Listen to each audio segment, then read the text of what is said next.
Welcome everyone to Saturday Evening Chats number 22.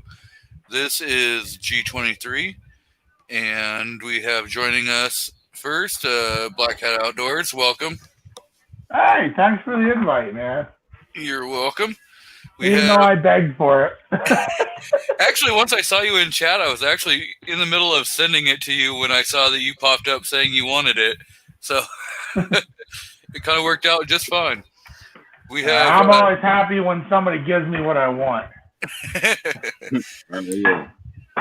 we have the co-host joining us, Mr. DM Foss. Welcome. Hello. We have the one and only Glock hating Rob D, New York Outcast. Hello, everybody. Thanks for having me. He's Glockist. Yeah. I was looking at one today. I bet you were. Well, they were trying to push it on me. Batting an FM 507, I think, or 509. But oh yeah, the 509 by FM. Yeah, it's FD1. It looked nice. I like that FN. Not a fan of that 10 mil Glock though. Oh come on, that Glock 20 and 10 mil. Nah, no thanks. No thanks. So it's out in the crowd, it probably is. Out in the crowd first, we have Mike joining us. Then we had a Black Cat out there pulling double duties. Gun-loving Grandpa's out there who's got a link, but he's working on his rig. We've got Mr. DM Foss and Ozark Yeoman. And sneaking in at the last is Mr. Rich White. Ooh, the original 1%er himself is out there. Yep. So, I figured we got Buck joining us right now. Welcome, Mr. Gun-loving Grandpa. Hey, how's everybody doing tonight? Good. So, Evening. We've got the topic of home defense, and has anything changed due to the civil unrest and ammo shortage? So, let's start off with Mr. Black Cat Outdoors. I haven't really switched anything up, to tell you the truth. My normal home defense kind of regiment involves a 20 gauge Mossberg and whatever pistol I have on me at the moment. And that's pretty much what I've stayed with, really. I have changed my carry gun back and forth between, where I'm going and stuff. But other than that, the Mossberg seems to be working, mainly because that's what the wife likes. So, now, happy wife, happy life. Are you running bird or buck or slug in that? It's their number 2 buck is what is in that, I believe. Or number 1 buck. I can't remember. I could go get it, but usually I run a smaller. It's not double aught buck like what's in this for the 12 gauges, but it's a little bit smaller. Yep. I bought a bunch of it a long time ago. But I can see how that could change some people because buckshot is kind of tough to freaking find right now. Yep. So, Mr. New York Outcast, what do you got going on? Well, I stole a couple of hyenas, chained one to the front door, the back door. They get about a junkie a week at least. There you go. I haven't seen any mail lately, but no. I've stepped up a little bit in just magazines, what I have available, ready to go. I usually have multiple firearms that I can get access to, or my lady at the time, whatever it may be. So basically just, more mags, higher capacity. So just this last, before the 4th, with everybody celebrating and stuff. I mean, a couple times I thought a mob was at my house. So literally 20, 30 people out in the street yelling and screaming. So it's hard to say. My neighbors got the Black Lives Matter stuff all over their car, and they're always screaming about this and that, and getting so tired of hearing I can't breathe. It's makes me want to throw my earmuffs on through half the day. But and ammo, boom! I just scored this today. Oh hell yeah! That cost you probably what, $1,500? No, I got it for let's see, I think that's 450 rounds I picked up today for like 125 plus tax. That's not bad. I mean, it's horrible compared to what it used to be 6 months ago, but yeah, that's it's a little. It's a little up there. They actually had some cases, and I tried to talk to him about a case, and the guy laughed at me. He was like, "No, I'm just selling boxes." I was like, "Yeah, I bet you are, nickel and dime bastard." I didn't say all that, but that's what I was thinking. Yeah. But the guy was cool, man. He ended up giving me a free pouch as well. So actually, I was looking at it. It was in this box of like extra stuff or whatever, but just thought it would be cool as like kind of like dump pouch or whatever. It's got two, actually these are double magazine pouches with some elastic in there to kind of separate, and then he got the bigger one in the back. So the guy threw that in for free.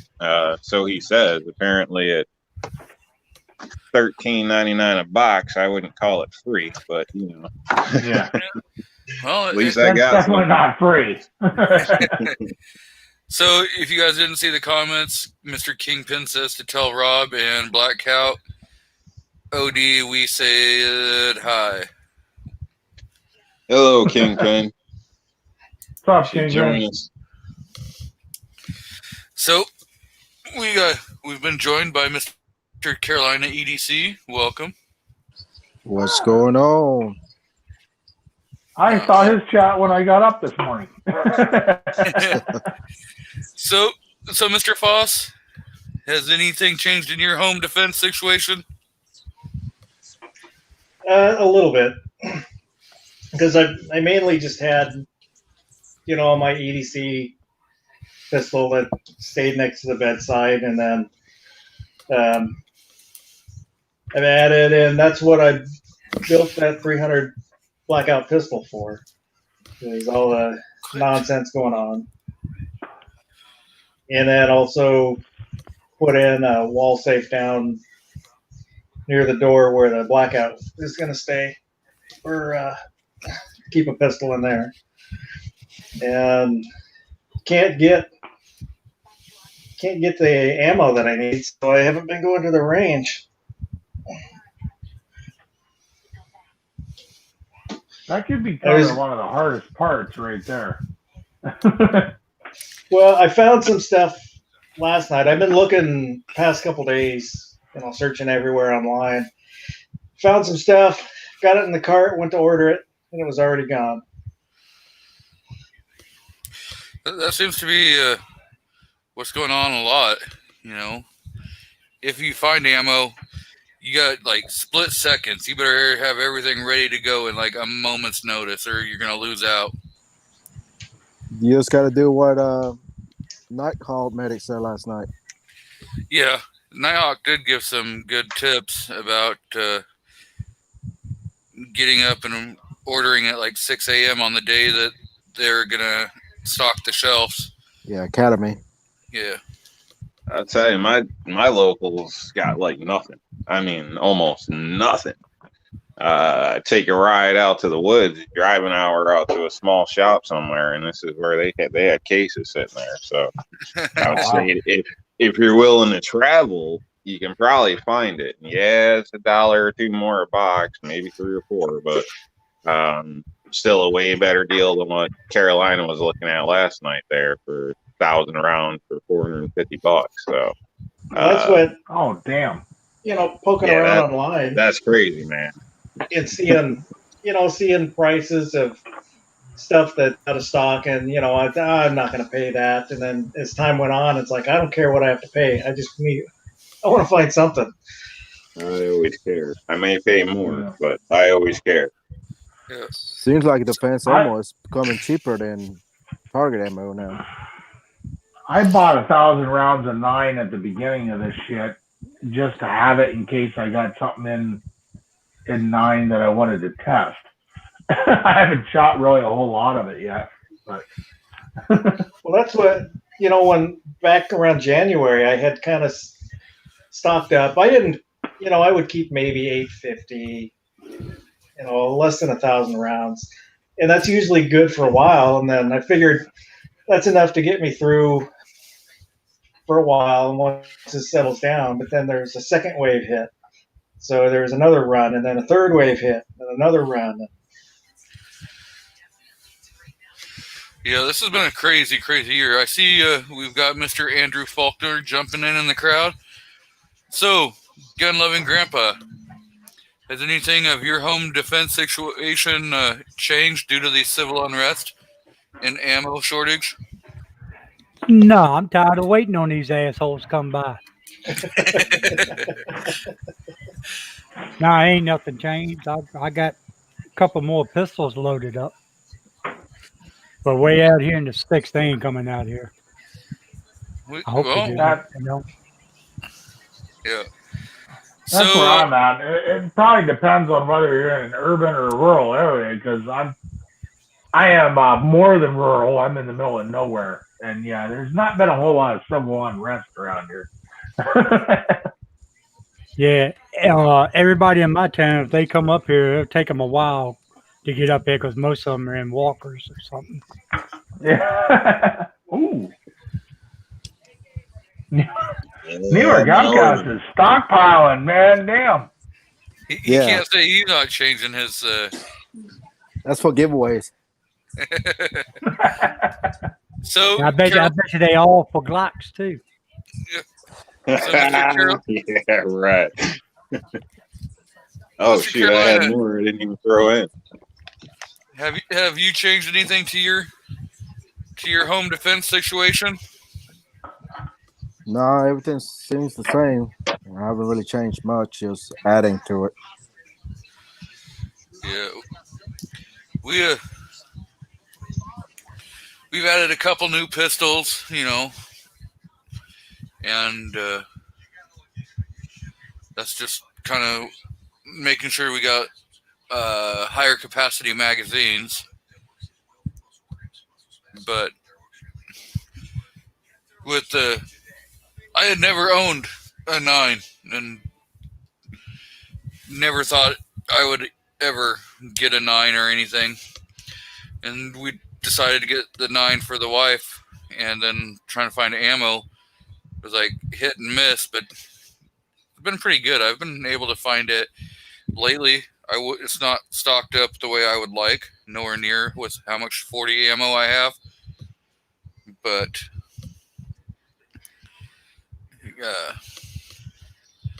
we're just adding to for like pistol stuff. I've got the KSG loaded up with 1 tube of birdshot and 1 tube of slugs.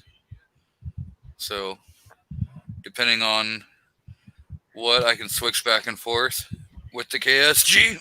So, and if everything goes all hell, we got the AK locked and loaded, ready to go. So, anyone have like alarms on their place?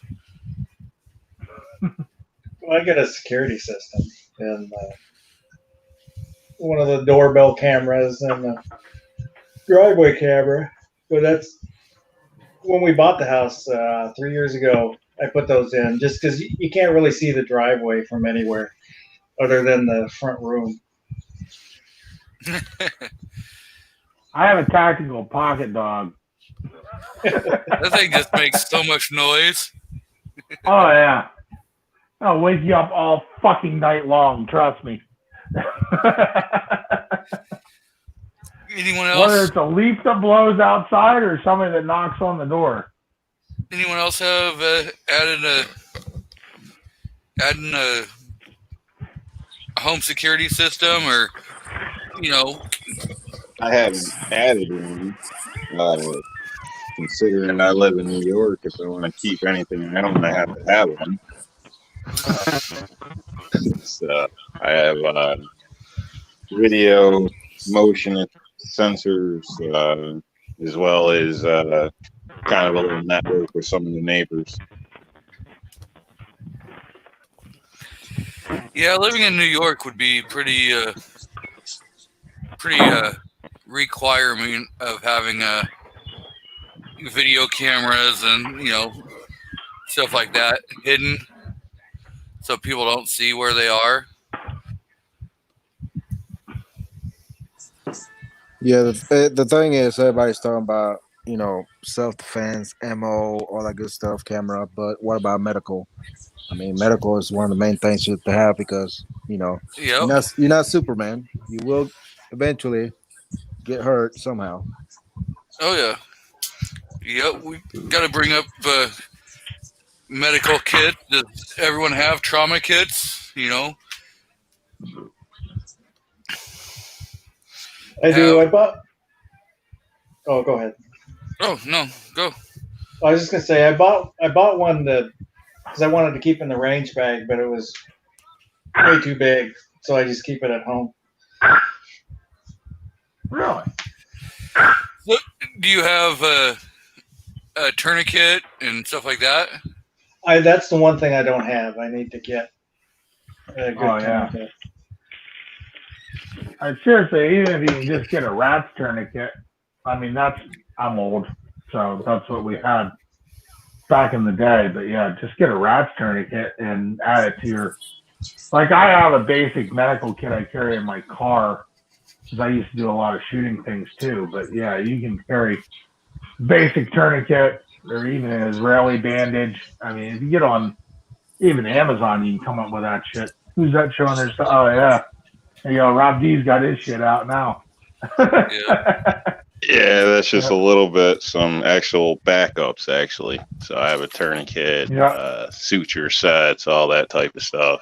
I've got more medical stuff than I'm willing to say online. Yep. Yeah, exactly. So, let me put it that way. Yeah, some of the stuff, it's like, okay, we have the basics that we need to, but I'm not saying, tell me the password to your alarm system, So, Well, legally, I have to for insurance reasons for work as well. So I have to have a pretty hefty first aid kit, fire extinguishers, there's a list of stuff basically. So obviously tourniquets as well, although I get some of the cheaper ones, but they'll still do the job. You can get it on one-handed. So yeah, I think it's like Carolina was saying, it is very important. And even if you may not have the skills, you could learn the skills, or hopefully you may be lucky and somebody else will actually be good at what they do. Yeah. So, it's great to have. And, go ahead. I was just going to say, and also to have backups. I actually carry a small kit with me, real small. That's just one of them, this little thing that I can just hand off to somebody else if I'm on a trail or something and they got an issue. That way I don't even have to worry about it. I don't get my hands dirty. It's off to them. And I have a bigger kit in the same bag that's got a lot more stuff in it that I won't really open, but basically it's all set. That's more for like a Trauma 1 kit. Yeah, more serious. Basically, that's kind of like a range or work bag in a sense, where lots of gauze,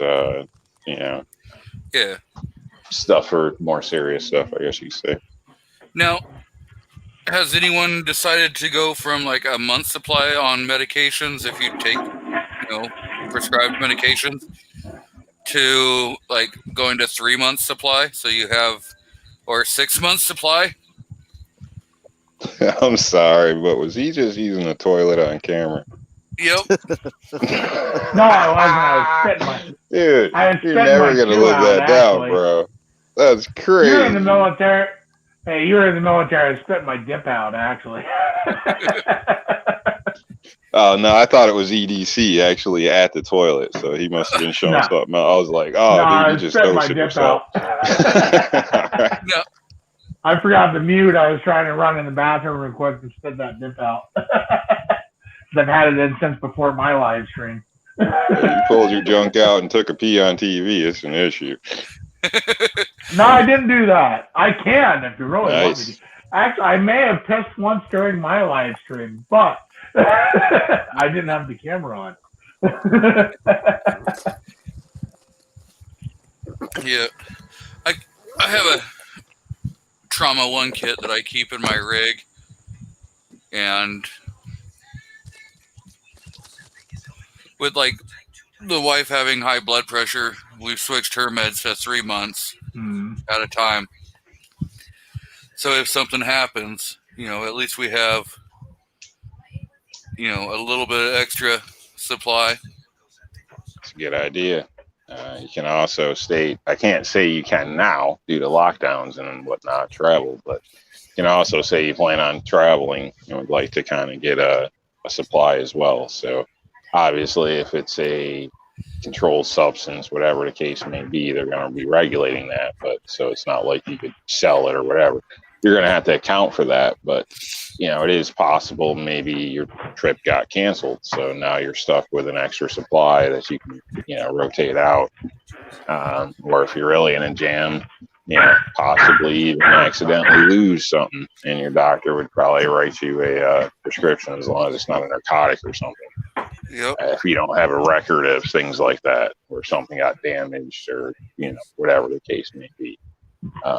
But it's definitely smart to have more than you need. My father was on dialysis, so that was an issue for a long time for me. But now he's no longer with us, so it's no longer a concern. But worst case scenario, I would keep in mind where your medical distributors are. So a lot of CVS's place, they have huge facilities. I mean, it's not a normal situation thing, but it's something to keep in your mind if somebody's life depends on it in the worst case scenario.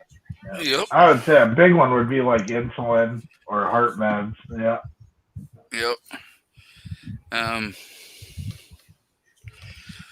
So,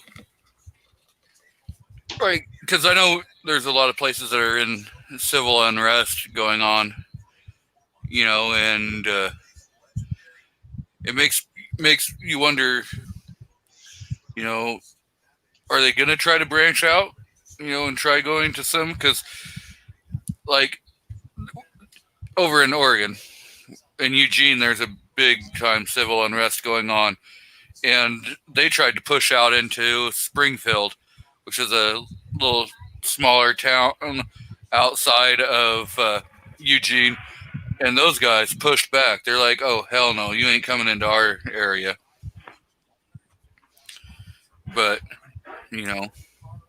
Yeah, like with kids, people will do what you allow them to get away with. So if there's not going to be any checks or balances to it, why would you stop going out and destroying stuff and trying to steal stuff, beat on people and rob people? So, yeah. If they're getting a free pass, I don't think it's going to stop anytime soon. It might spread. Yep. So, Defense Dad Pops said, here's some BS for y'all. Our mayor forced a mask order and a pool hall refused. Got ordered to shut down, and today mayor sent police to block off the business so they couldn't open. That's fucked up. Does it kind of remind you of a New Jersey situation that's going on with the gym guys who got arrested, and even though they were moving their equipment outside to comply, their doors were open, and yet they still got arrested for being open. It's just, I don't want to say this. It's the whole thing of, it's the U.S. If you're a fucking adult, you're free to do what you want to do. If you want to go to a pool hall, then yeah, you're free to do that. Yep. You should be. I mean, if there's danger involved in it at this point in time, that's up to you. You know, I just hate that they're treating every fucking adult in the country like they're a child. You know, like you can't decide for yourself what is acceptable risk, what isn't acceptable risk. You know. Yep. I've been telling. More people. Oh, sorry. Go ahead. No, go, Rob. I was stating I would think more people die from tobacco and alcohol or whatnot. So between drunk driving and smoking, and we're not banning cars and locking everybody up for all that. So I'm not treating it as a joke, but they need to bring it to the scale it's actually at, which isn't this, in my opinion. We're just talking about this. At this point in my life, that chew I just spit out probably has more likely of a chance to fucking kill me than the COVID does. You know? Yep. Statistically, I'm pretty sure I'm more likely to die of that, you know? Yep. And, What the fuck? and we've got your ears not one to work.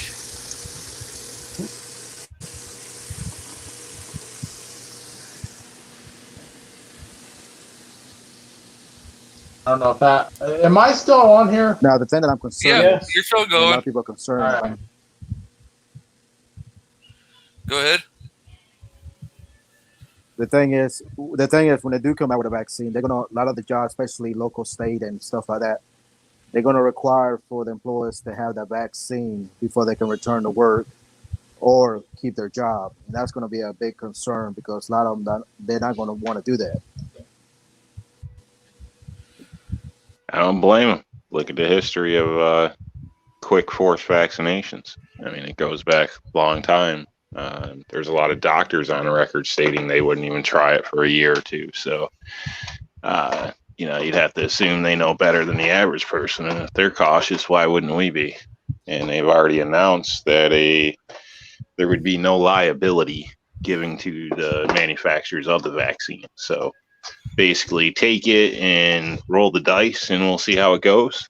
And for something that may be just 20% effective anyway, it seems kind of crazy to me. So I know I don't plan on taking anything. So I went to the state park today, and there were families wearing masks, walking through the woods and walking on the beach, and there's nobody within 20 yards of them. It just seems ridiculous to me. Yeah. So we have M. Gabriel who's jumped in and joined, and we got JCT out there. So welcome everyone.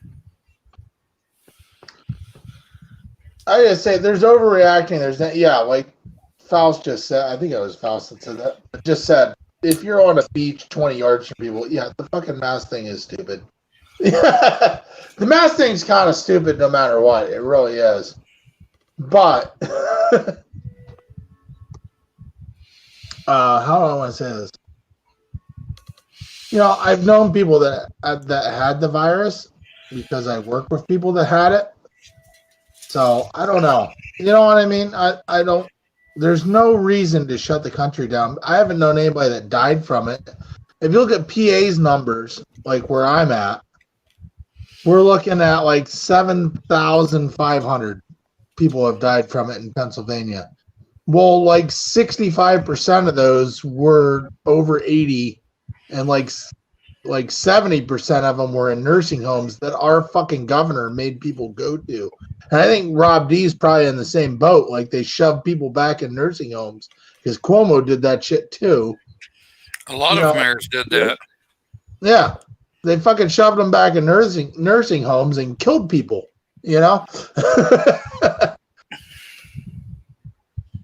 I'm like, it's a little ridiculous when you get down to it to shut the entire country down for something that has not killed that large of a percentage of people. When you look at how many people die in the country on like a yearly basis, it's over 2 million. I know that for a fact. I don't remember exact numbers, but the percentage of this that's going to kill people that might raise the death percentages by like 50,000 people or something like that.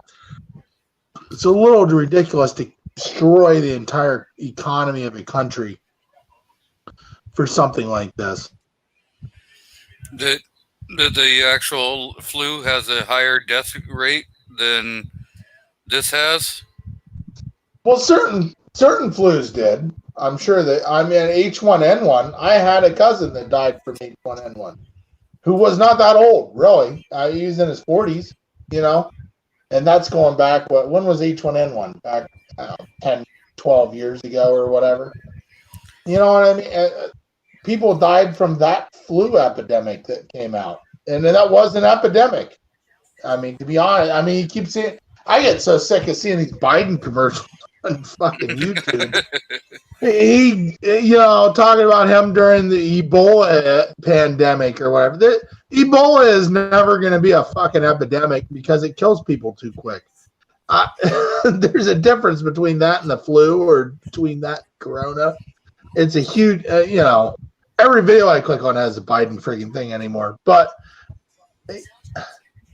how do I want to say this? I'm about half drunk, so give me a minute. But it's one of those things where people are gonna fucking die from this shit. The same amount of people that die from fucking flu and shit are gonna die from this stuff. It's gonna be older people, more than anybody else, or extremely young people. But this doesn't kill the extremely young people. Like, they're trying to shut down all fall sports in Pennsylvania right now. They did that in Oregon, and they're making it so that now football won't start till in March. Yeah, I'm a coach for softball. Like, we're going through this. My kid's a big softball player. We're going through it with soccer too, because out at the school I was talking to them. They're trying to shut down all sports again out here.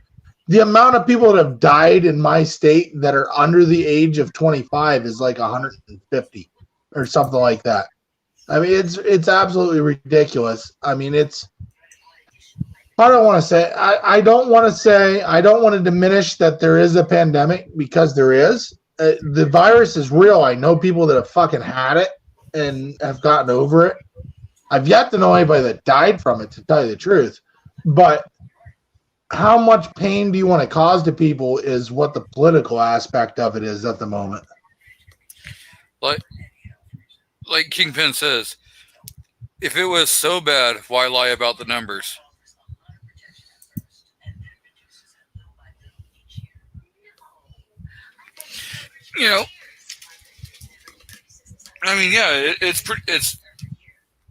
It's a situation that's going on, but it's not as bad as they seem to have made it out to be. And they always leave that back door. Everything's holding still, or everything's going down, but we see that it's going to spike again. No, it's bad when you go to like nursing homes. I'll go with my county. Our county has, I forget how many deaths, but like half of them were in one nursing home in the county, because they sent. I'm in a rural county in PA. There was a doctor from, like, they send traveling doctors around to these nursing homes from Philadelphia that fucking brought it up here, and it killed like 100 people in one of the large nursing homes up here. It's really bad for people that have a lot of pre-existing issues. But seriously, I would be amazed if I have not had it. And I'm not going to get the testing for it, but I've been to every hot spot as a truck driver in the country, on the East Coast, basically.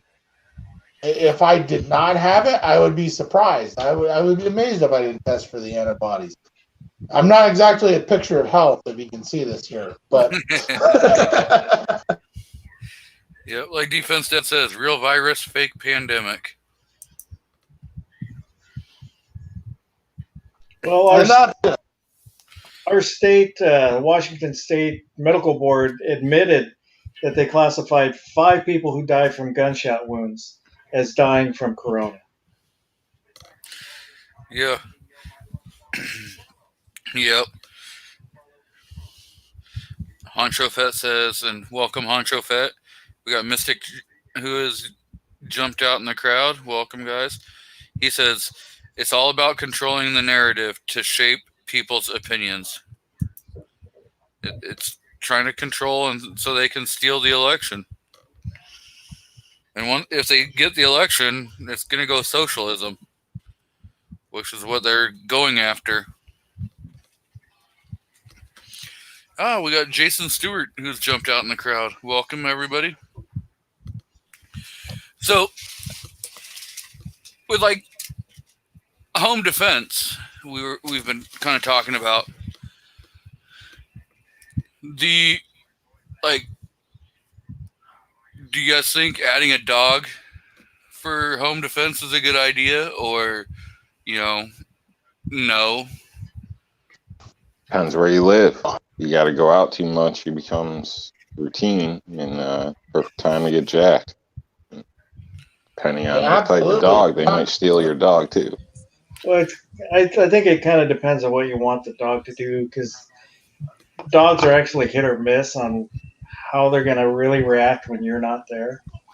Yep. I mean, I used to have a beagle, and we got him to be a watchdog, not to be a guard dog, because he would make a hell of a racket anytime there was a noise outside, and that's what we wanted, something to make noise that somebody else outside would know there's a lot of noise, and then it would alert us, something's going on. Ryan says, don't fuck with tactical pocket dogs. She'll screw you up.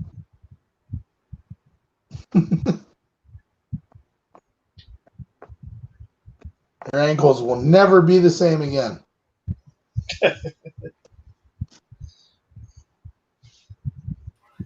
Yeah, and then you also have to think about what your lifestyle is. Are you going to be able to, get the dog the exercise it needs? Or do you have enough property that? Well, I think we lost Black Cat. I'm guessing he hit a wrong button. Yeah. Pee break. But I'd caution people that, to do your research when it comes into picking a pet up. Don't just grab one that's cute, because that animal may not fit your lifestyle. So keep that in mind. Some require a lot of attention, some don't. So know what you're getting before you commit. And then, like at the beginning of this pandemic or plandemic, a lot of people ran out, and adopted pets from animal shelters, or went out and bought from breeders, and now they're dumping them. They're returning them to the animal shelters and stuff like that, because it's like, oh, it's just not a good fit, or I just don't have time. You got to think about what is going to be in your lifestyle. Some people may have been locked up for 3 months where they couldn't go out. So yeah, an animal was a good companion. But, that lockup, everyone knew was not going to be for the rest of your life. So throwing something in, and the animal getting attached to you, and then you're going to just dump it again, is it fair to the animal?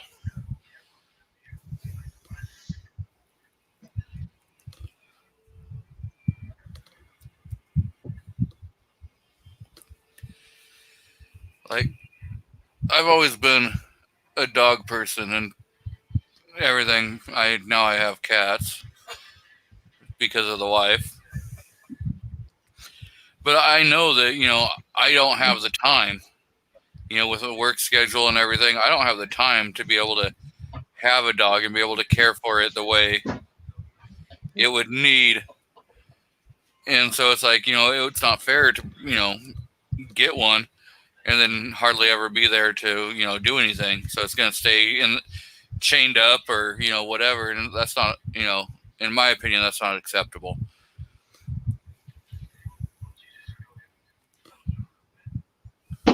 Well, you like Chinese food?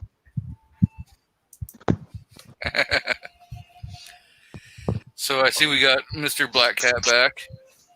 Sorry about that. I had to take a phone call real quick, though. Oh, we just figured you hit the wrong button. Could have been that, too. No. But yeah, so. And then, so, like, I know when I leave in the morning for work and stuff, I never leave at the same exact time. Or when I get home from work, I never get home at the same exact time. And that's because that's just, I don't want somebody to say, okay, well, I can learn this person's routine, I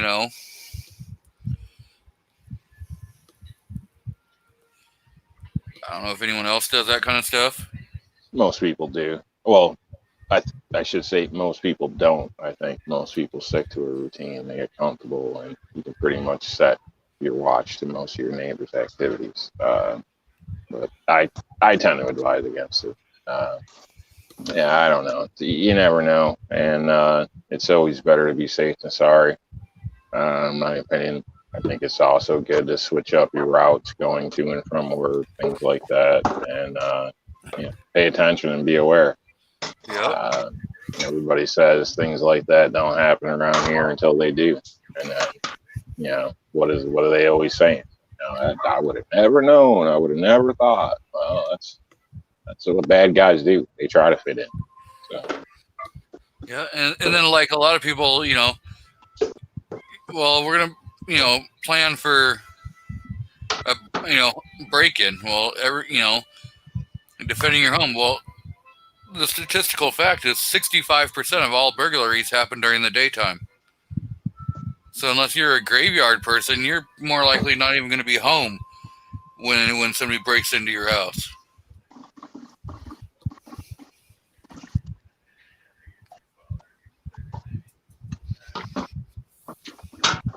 I would say, how much of a hard target are you making your house, too? Like, if somebody breaks at my house, they might get, like, my TV or something.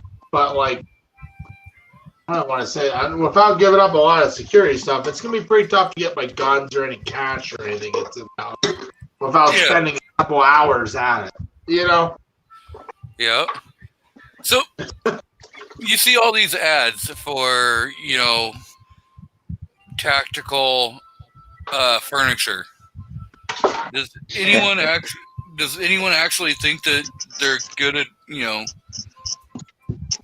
I don't think so. I think maybe for somebody that's not into firearms and nobody knows you're into firearms, maybe one of them shells or the little cutaways would be all right. I've seen some tables that have little hidden spots and couches, but I think in general most people know to kind of look through most of that stuff pretty well nowadays, especially when there's ads on everything you see now. Yeah. So it's definitely not any kind of big top secret. I would recommend doing custom work yourself.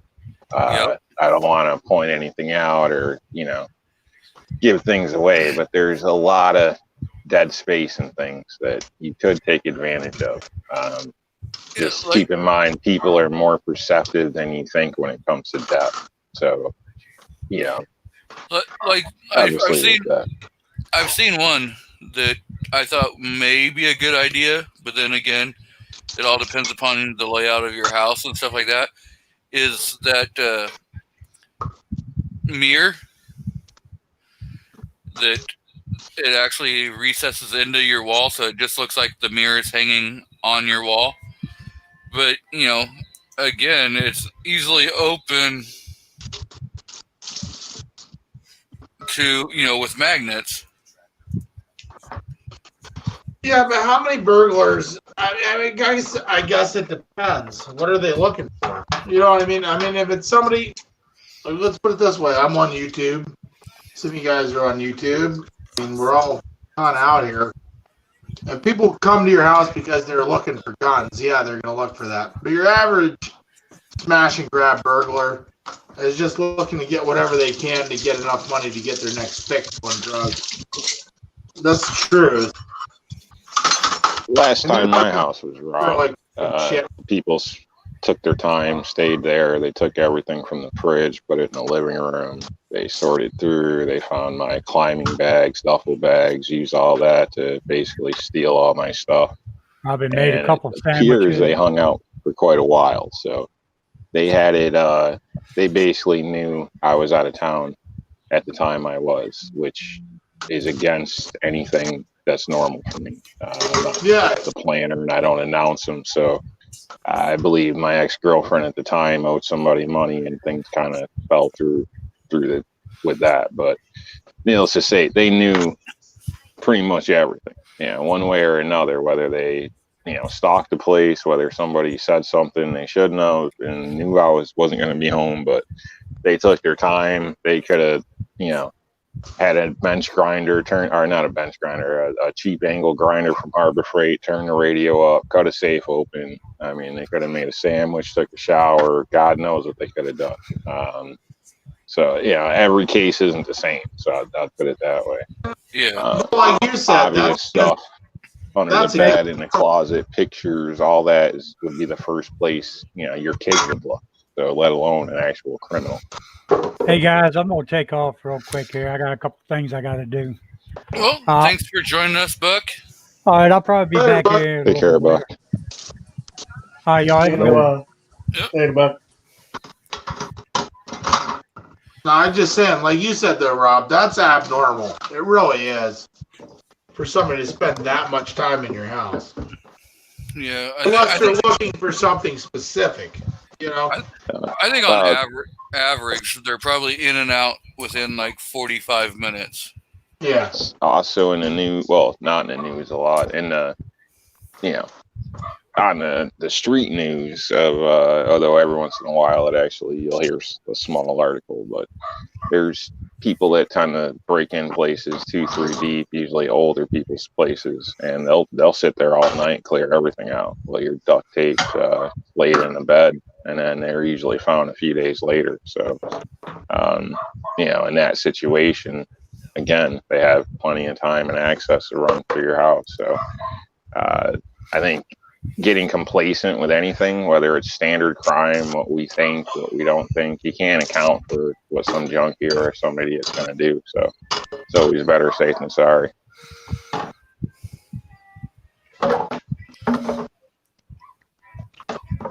Yeah. And so I know a lot of channels have done it, but if you could give a new gun owner one piece of advice for like home defense, what would be your number one piece of advice? Get insurance. What if they live in New York and they can't have insurance? Date an attorney.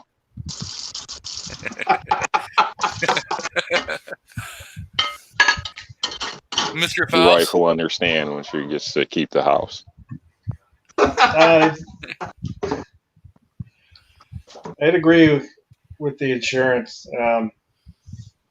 That's what first thing I did was get my concealed carry. Second thing I did was carry insurance.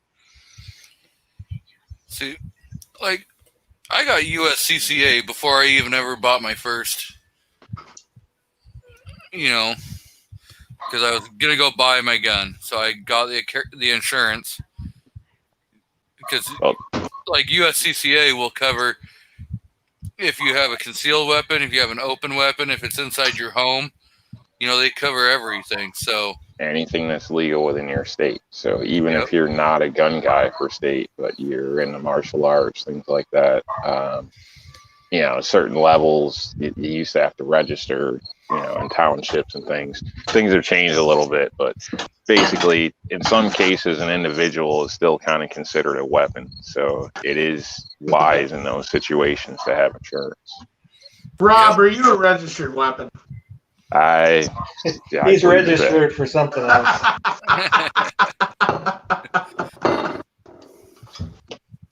Hello. Who's the master?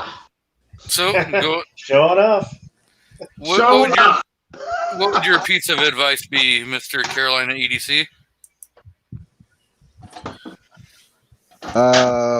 Yeah, that's a hard one. It all depends. I mean, for home defense, good security, good doors, windows, all that jazz, lights, something as far as security cameras, and of course, insurance, policy insurance. That's a good thing to have if you lose a lot of things. Have a way to replace it without costing you money. But also that has something as well as camera and security to be able to, identify the intruder if they come in, break in, or whatever may happen. It's always to have some kind of evidence. But know your plan to do and when to do it, how to do it. Yep.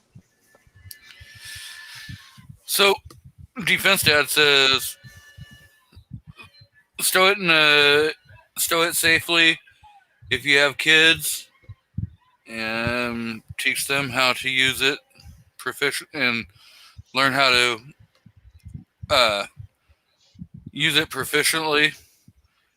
So I was going to bring kids into if you have kids, are you training your kids to use your firearms?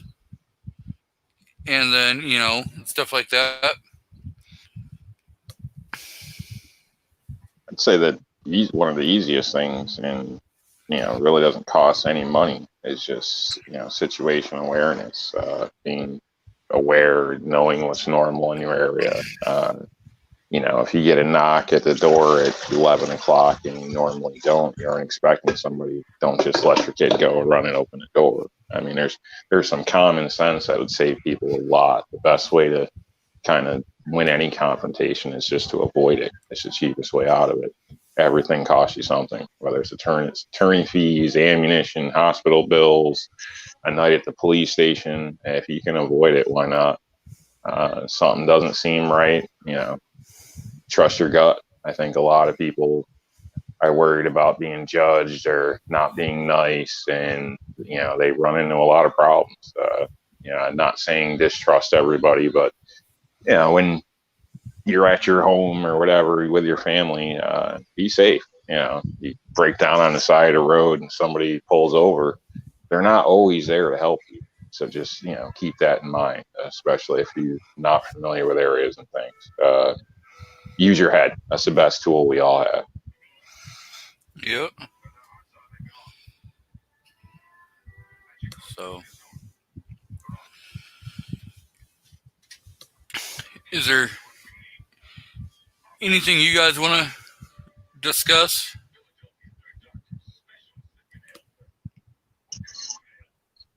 Yeah, we could talk about how Glock tried to copy Smith & Wesson with their flat recoil string and captured, and then as well as the replaceable palm grips. How they screwed that all up and messed it up. They couldn't even follow, what somebody else did. I mean, at least when Smith & Wesson did it with the SD40s, they did a good job. The guns work. So kind of crap is that, man? Pretty sure Glock's been doing interchangeable back straps for a few generations now, a couple. Oh yeah, they finally got it right after Smith got it. and the recoil spring, they've been pretty much running the same recoil springs. They switched over a little while back. See, how do I know this and you don't know this, Black Guy? Like Dang. the Gen 4, your Gen 4, your guide rod is shorter and it's dual captured, so. But was it in the 3? No, your Gen 3s were a longer. I can show you a Gen 3 guide rod. I've seen them. Seen one. You basically seen them all. I'm just being a smart ass, man. You know us New Yorkers.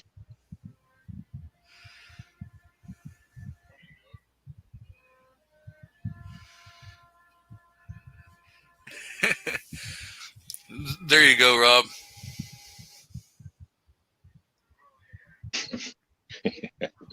Yeah, no, there's a lot of love for it out there. I see we have Mr. Warsaw Patriot out in the crowd. We've got Clover Tack jumping in. Welcome, guys. So, yeah.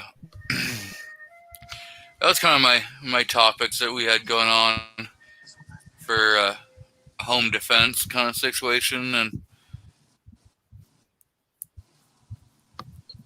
So what about blades? I'm still You guys looking got for that some one knives? gun. I think we're all looking for a gun. That never runs out of ammo. Yep. Yeah, I want a couple of those. The ones that shoot laser beams to death. I'm with you. Yeah. There's a book for you, Rob. Rude. I've watched a YouTube video. Trying to get me in trouble? Come on, man.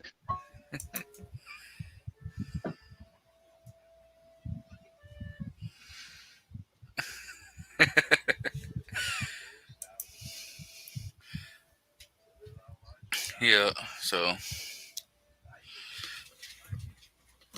Hey, woman, did you have any topics that you had seen in the news that you wanted us to? Yes. There's one about the people in Seattle, brothers in Seattle, suing Oh, because their equipment costs too much. oh yeah, What the taxpayers pay for. the rioters in Seattle are suing Seattle and the state of Washington for the cost of their riot gear, saying that it costs too much to have body armor and masks and everything like that. So they want the state to have to pay for it. Just put on Why the don't taxes they next just go year. Get a back to work? deduction. Go back to work and stop rioting for, a paycheck or two. Come on. That's a deduction for the end of the year. That's all. I think that's laughable. But it doesn't surprise me. That's the way things go nowadays. So whether it pans out or not will be questionable. I just want to be able to use my spending on my ammo and stuff for deduction at the end of the year. Right? I think we should be able to,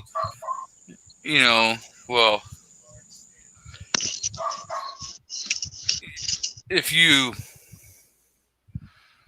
are, Ryan's got to be careful because if the IRS finds out all the stuff he's been giving away, he's going to have some problems.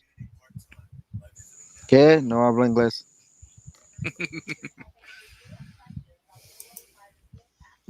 Swear I saw him in that Target video. I might be wrong. Don't give all my stuff away, man. Come on now. Sorry, I didn't mean to cut you off, Chief. oh, I wasn't. I don't think I You was. guys see the, I'm shocked I haven't heard about this at all or nobody's brought it up, but obviously they released the full footage of Floyd there. And, Did they actually release the full footage? I know they released so they say, some yeah, I body don't armor. know. I watched one that was 14 minutes long. Basically it was a different picture of it. Yeah, not saying that how it ended should have been, but it was definitely a different picture of it. I'll tell you that. It does give you a different picture, but it didn't change how Yeah, I felt yeah. about it, just Right. because of how it ended. you know, because everything that led up to it, you know, was a pain in the ass, but he still knelt on him until he died. Right. I'll give you that, but I just, it's, I don't know. I think, yeah,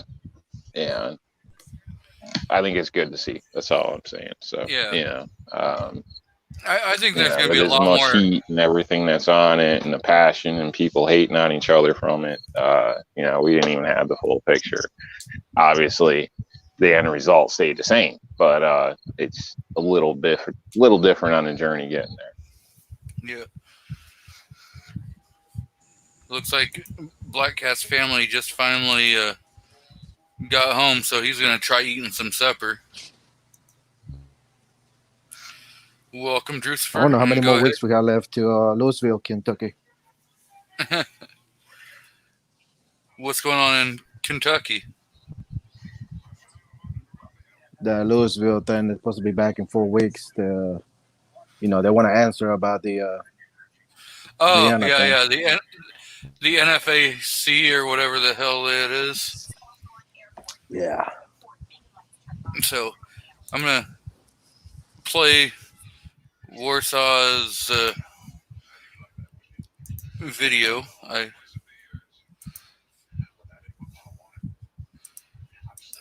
have it. Playing videos, huh? I just released a new video, kind of relevant to the COVID topic. Yeah, well, if you want me to play it, I will. You're welcome to for 3 easy payments in $19.99.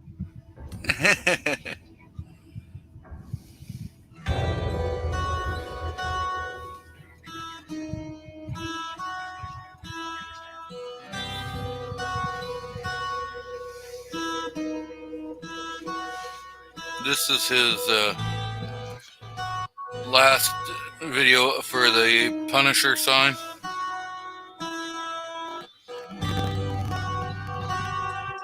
I don't see anything. It's coming. Just wait.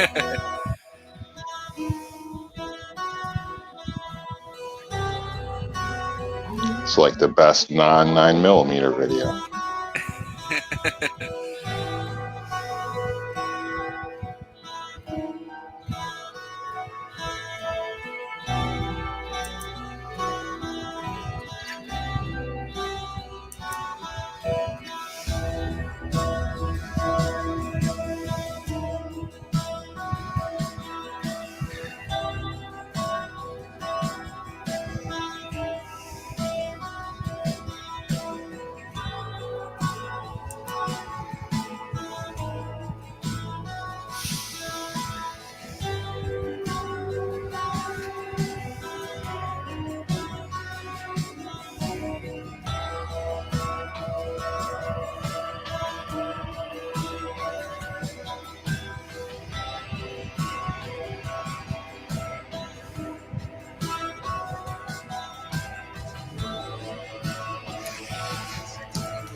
I really like that chain.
So are you hinting that you should be the one to get that sign there, Rob?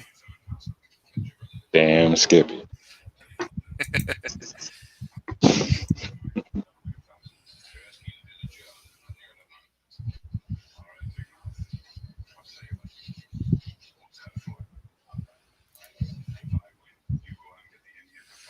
Wow.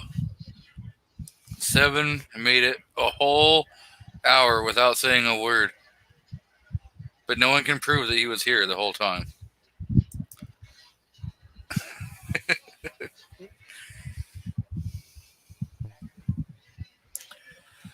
So, yeah, I know Warsaw makes some really cool signs.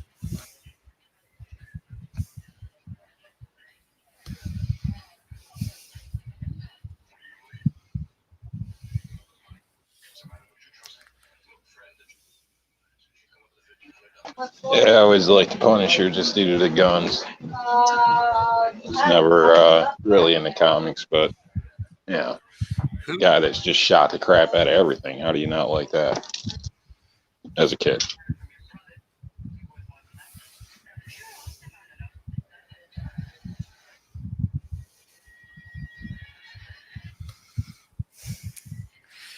Yeah. That was actually a really... And hell, the chain alone's probably like $40 with all that 9mm brass on there. If you do reloading.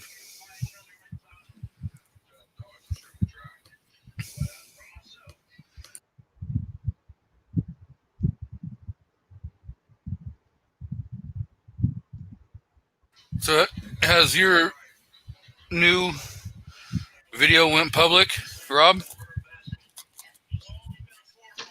Yeah, it should have. I should double check because I haven't got a notification. I know. You gotta be subbed. You know. I'm pretty sure I'm damn well subbed. Oh, yep, there it is. With deer out there. Okay. So I have got the notification. Getting hairy out here. Kingpin released a new video. Check that, guys, out.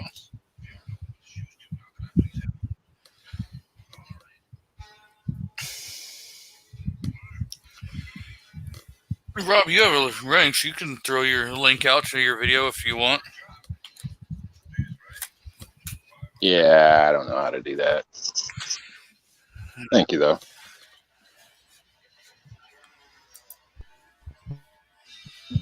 People give me wrenches, and I'll take them, but I don't really do nothing with them. So there may be one channel I'd step up in, and that's Steven Sheets' channel. Other than that, yeah, I'm one of them speak your mind type people, even if people don't like it. The only time I'm going to probably block somebody, or if with any of my wrenches, is if they're just completely being racist or stuff like that. If, then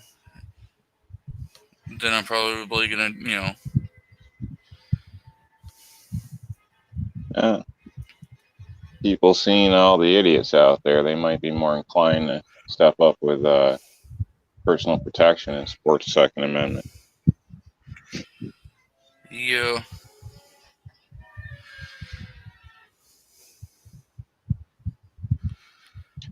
Now, I get what you mean in some sense, but some people I've noticed, just because you tend to have a different opinion or something, they get shut down. So I don't, to this day, I've never wrenched anybody. So at least not on YouTube. No, it would have to be blatant, if you're out, calling people the N-word or, stuff like that, and you're just being completely racist, I don't got time for you, and I'm probably going to kick you off my channel. can't walk down my street without hearing that word a few times. I mean, depending upon what kind. Not saying it's right, but that's the world we live in, man. Yeah. I get what you're saying now. If you're trying to keep your channel one way or clean or whatnot, it is a little distracting if you have people just, looks like they have Tourette syndrome just going nuts in the chat. But I get it.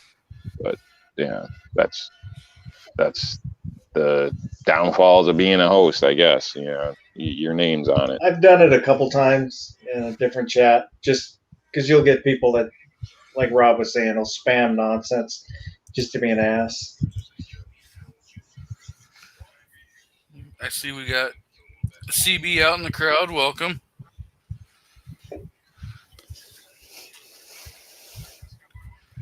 So yeah. Just if Mr. FNH is around, don't make fun of Ruger. Anybody that has ever made fun of Ruger, when he's there, he's dumped him right away. Oh, bullshit. You need to ban his ass. He's the one that got me over at Terran Tactical, I think, supposedly by a mistake. So, crazy. I think that was somebody. I think Moo was asking me. So if you're out there, Moo, I think the conversation was I was shocked that he was on Hank Strange's show. So I guess I shouldn't be, but yeah, that was basically it. So I see we have. And then I got banned or shut down, whatever you call it. Oh, timed out or whatever. They removed everything. My whole thing got wiped out, apparently. I didn't even know because I left shortly after and I was told later. So I'm pissed off about something I didn't even see. So not that I'm pissed off, but what the hell. So no big deal. You know what I mean? There's a couple other channels I don't bother with no more. So ain't a big deal. It's a big world. Plenty of room for all of us. Exactly. And I see we have Patrick metal detecting out in the crowd. Welcome. So yeah, it's been. Since this is your show, I just want to say Ruger sucks. Well, he can't touch you. You have a wrench. That's right. Sucks. Not really, but the price of those Mini 14 sucks. I'll tell you that. I think I gave Rob a wrench because somebody had timed him out here. I don't remember why. That's normal. Oh yeah, that was It's a New while York ago. thing. That was like way back at the very beginning. Yeah. I'm the one people love to hate. Well, you are from New York. I know, and I have my own opinions, and I think so. That's a problem for a lot of people, especially some of my neighbors. If it makes you feel better, I hate to love you.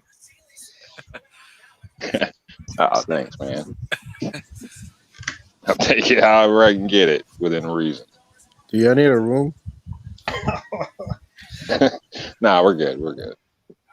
I can go backstage. Is there a hot tub involved? Nobody can see y'all.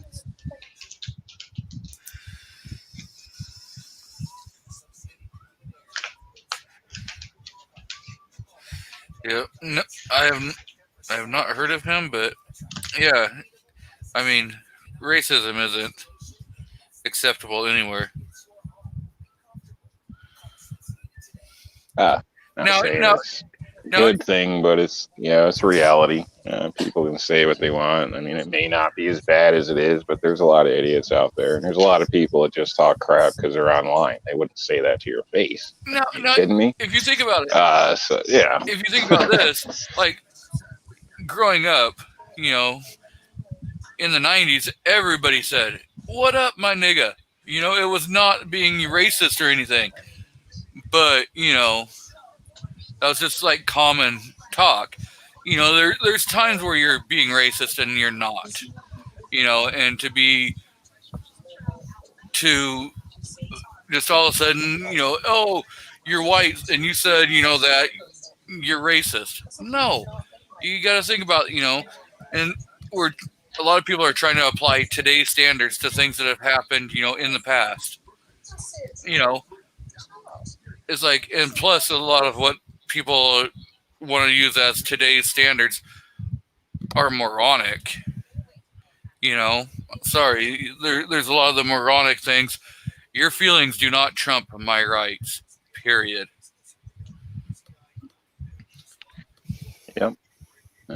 And you want to be respected, be respectable. And that goes for everybody. Exactly. It's like the old saying. If you want respect, you've got to earn respect and give respect. You're not just all of a sudden, oh, well, this person's a great. No, it's not. You're not going to be respected if you're just a piece of shit.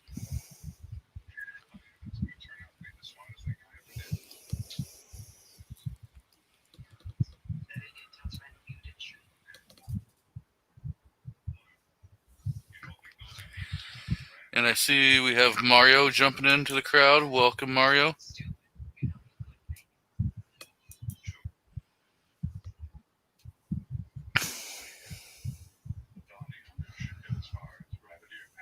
So what's your guys' take on defensive knives? Doesn't everyone have Something you guys are into, or doesn't everyone carry a pocket knife, in their EDC? Pocket knife. I don't. I mean, a real knife, man. Well, You called that a knife? This is a real knife. That's right. If it can't stick to people, it don't qualify as real. Well, depending upon your state, Unless it's a civilian G2 or whatnot. So some of those are nice, but now you got $300 for a 4-inch folding knife. What's everyone's opinion on having a K-bar at your house? K-bar? It's mandatory. Nothing wrong with it. I don't have a nice fixed blade, and I want to get one. I don't. I'm one of the people that don't carry a folding knife with my EDC. What kind of knife you carry? I don't. I've got a little. It's not quite a multi-tool, but it's this little thing. It's shaped like a key, and it folds kind of out, kind of like scissors. It's got a blade on one side with a Phillips head point, and a couple other things, and I clip it to my keychain, and I've carried that for like 20 years. It'll do most of what I need to do. Yeah. I see we're joined by Armed Ape out in the crowd. Welcome. Guy that comments is out there. So I keep a cheap knife that I have in my pocket. That's ProTac that I picked up at Coastal Farm and Ranch. It was on sale for like, I think $7, $5, $7, something like that. And it's got a compass on it. It's got a window breaker, seatbelt cutter. So it's good for. See, that's more like a K-bar. That's nice. Oh, Yeah, that is a K-bar. The Tonto K-bar. Yep. That's a nice one in my opinion. So obviously the standard model is tried and true. This one, the blade, technically, I believe, is a little thicker according to their advertisement. So, and they claim can pierce some body armor as well. So, not that that's the intention of it, but definitely like that one. I haven't really done much with it on the regular. I'm usually offhand carrying one of these, which are just the cheapos, because small knives like that, they tend to get lost with me. So it's a Gerber and a SOG. So I try not to spend too much on those. bigger knives. I have a few others as well. Actually, I have quite a few, but some are places I can't get to right at this point. So.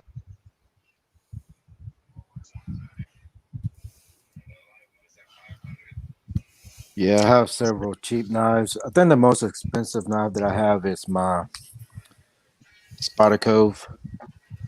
It's about the only expensive one I have. Rest of them are going to be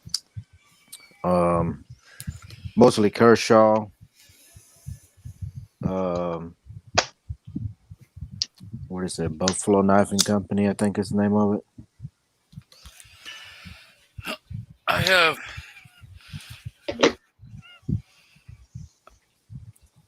I have a Kershaw. I love my Kershaw. They usually carry it around the house. This is all the knives I have. That's a Kershaw. This is a automatic here, which is pretty cool. If you can see that, it's a Automatic. Probably go to prison for that in New York. That's a Booker. Booker makes some pretty nice knives, very affordable. This is a Kershaw, I think. Yep. That one. Then this one's a Kershaw as well, if I'm not mistaken. Yep. Kershaw. This old cheapo here, Gerber. Hey, I like that. Looks familiar. That one there, I think it's that's a Buffalo Knife Company, I think, or no, ABKT. I can't remember what that stands for. Let's see what's this is the same brand. So, are you a TSA agent? A lot of little knives. Kershaw. Those are just all that he confiscated from New Yorkers. I wouldn't doubt it. I don't see any shanks in there. Oh, Shanks? Hold on, I got one right here. There you go. There you go. That's prison certified. Just wouldn't want to hide it. This bad boy sharp. I won this in the giveaway on Instagram.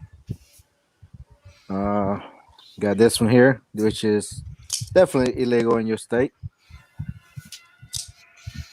Yeah, it's illegal in Washington too.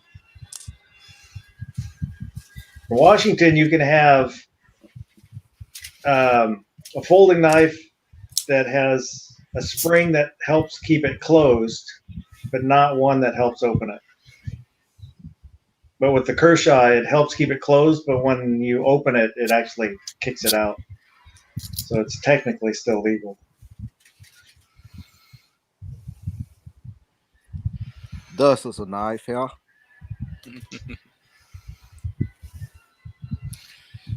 Bayonet.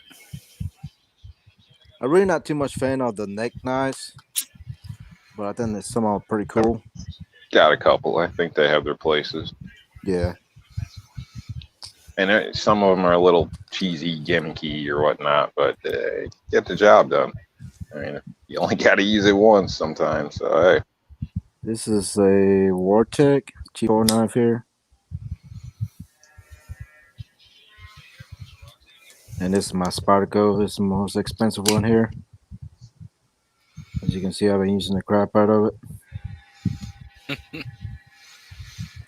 And of course, got to have good Swiss Army. knife. Yeah, I've got two. I've got the Fisherman and then the bigger one that's got pretty much all the junk on it. My wife got me. I love the big one. So yeah.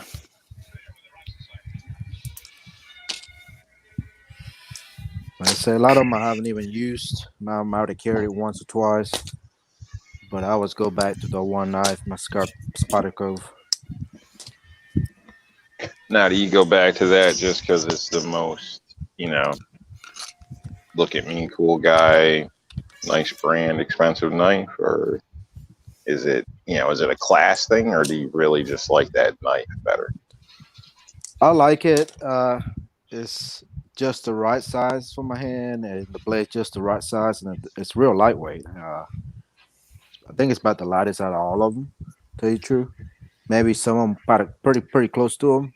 I mean, if they're small ones, the real small ones, the first one I show you, those are light as well. But I don't know. I just keep going back to that one. All right. This one's got the glass breaker tip right there. Kind of hard to see. And then it's got seatbelt cutter,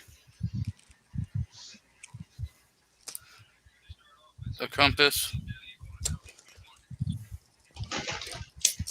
and it's spring assist. Yeah, I really like the spring. It's just nice. And then I've got this one I haven't put into the EDC rotation that came in a package. Shh. Don't say it. I think a lot of these knives now are focused on looks. I mean, I'm sure, looks sell. I mean, crap, I seen a tactical shaver on TV the other day. Give me a break. It's waterproof, fell hollow. The guy throws it in a glass of water. Like, yay! Like, come on. As long as you put the word tactical in front of it, it has to, oh yeah, it's got to be cool, man. And an extra $20, but at least. But I don't know. A lot of them, to me, they're just, I don't know. They look cool, but not 100% functional. You're more likely to hit something hard, slide up, and cut yourself. The grips are nice and shiny and pretty looking, not functional. When metal gets wet, it gets slippery. I just would love to see more knives with better texturing, better stops. I don't know. For some of the costs of some of these, I don't think they're going to last long. This one has be ideal. Has little cuts in the back so that your hand stays locked in there, and it's got the little tang here, so it helps. If you're using it. It's good on the bottom. Yeah. Helps keep it in there. And this is my EDC.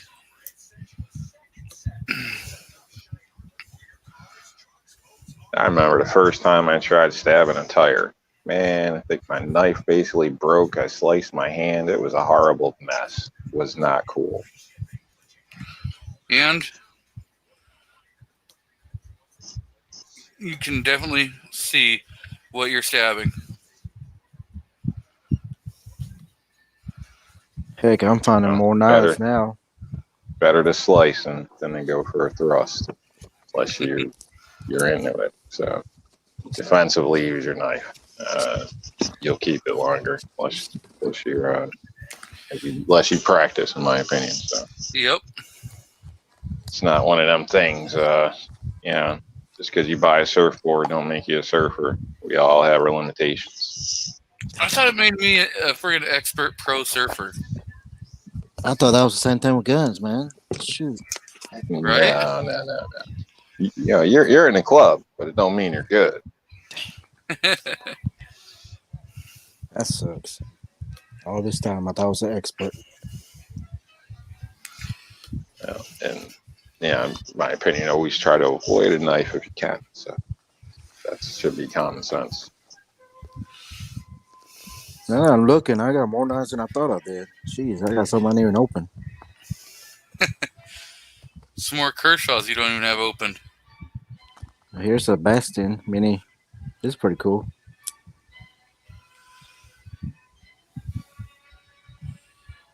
See, that one has a nice little Oh, it's short. It's got a nice little hook on there for holding on to. Tiny little thing. That's what she said. For on your keychain. Let's see what the heck I got in here. I don't even know what the hell I got in here. Oh. Oh, yay. I got like 50 of these things laying around everywhere. Nope, Now, do those pens actually work? Well, yeah, I mean, you can make it work. That thing's pointy as crap. That's for like breaking a window. Yeah. As far as tactical use or self defense, yeah. I mean, yeah, close enough. You are. Here's That's another kind of knife. pen you want to shove through somebody's hand on a table. To the Yeah. point, you know. Here's a Bastion. I didn't even know. I forgot I had. Oh, that That's one's nice. mine. Oh, So, they're after you, Rob. That's New York, man. ooh, I like this. I thought I was going to see a road chase yesterday. I was leaving from work. Some guy flew by me with an Audi. You know, had his little. This guy flew by with an Audi, being the big man, doing like 120. And sure enough, here comes the state trooper up on him. The guy just kept going and going and going. I was like, oh shit, he's running. And finally he pulled over. So I got a feeling he was stashing stuff or doing something. But you could tell from what I can see in the rear view, the officer was not happy, and backup was rolling up at that point too. So guy had Florida plates. So besides possible quarantine issues, I'm sure he had a pretty bad day yesterday. Ooh, you can send that one my way. This is a heavy one for sure. It's real heavy. Yeah, you can definitely send that one my way. Woo. Definitely sharp. What is this? Manifold. Okay. Mario says that you have more giveaways.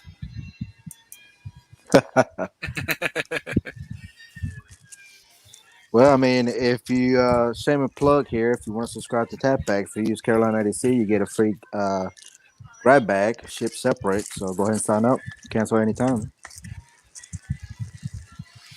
Yeah. I've thought about doing the tack pack. I'm fixing to get a new subscription box company, so I'll be reviewing that here hopefully next week or so. So yeah, I'm very excited about that one. Never had that box, so I'll be getting one from them next week. What company? Barrel and Blade. Yeah, there's quite a bit of tack pack boxes out there. You know, tactical style. You got some that are more designed for outdoor gear. You know, and camping and hunting and stuff. I like Tap Yeah, Bag because they have a lot of AR stuff or firearm related stuff and EDC and things like that and that nature. But say I ain't got the money for that mystery box stuff. I buy what I need. That's about it. Sometimes, I get suckered for other things like today, gloves at the gun shop. But things happen with kids and whatnot. But other than that, I ain't got the money for this stuff. I mean, I guess it's probably great if you're doing giveaways or a lot of different things, or if you got the cash. You never know. I mean, it's good stuff. Give away to friends, stocking stuffers, and then sometimes getting something you didn't think of turns out to be one of the best things you have. So there's a lot of ways to look at it, but yeah, definitely cool. And I was just stating the other day, I can't believe how long I got by without a I call it isolating saw, but people have a different term for it or whatnot. I guess it's called a bunch of things, but I use the dang thing almost every day. But before I had one, I was like, sometimes things shock you. Picked up 2 new SIG mags for the 320. They say genuine SIG parts, but if you look at the SIG mags you get with the firearm, they say they're, made in Italy.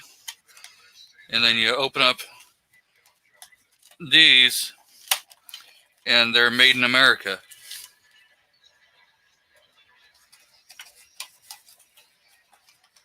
So.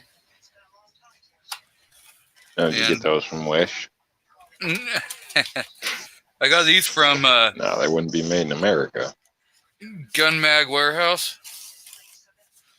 Yep, that's where I ordered some of my mags from recently. And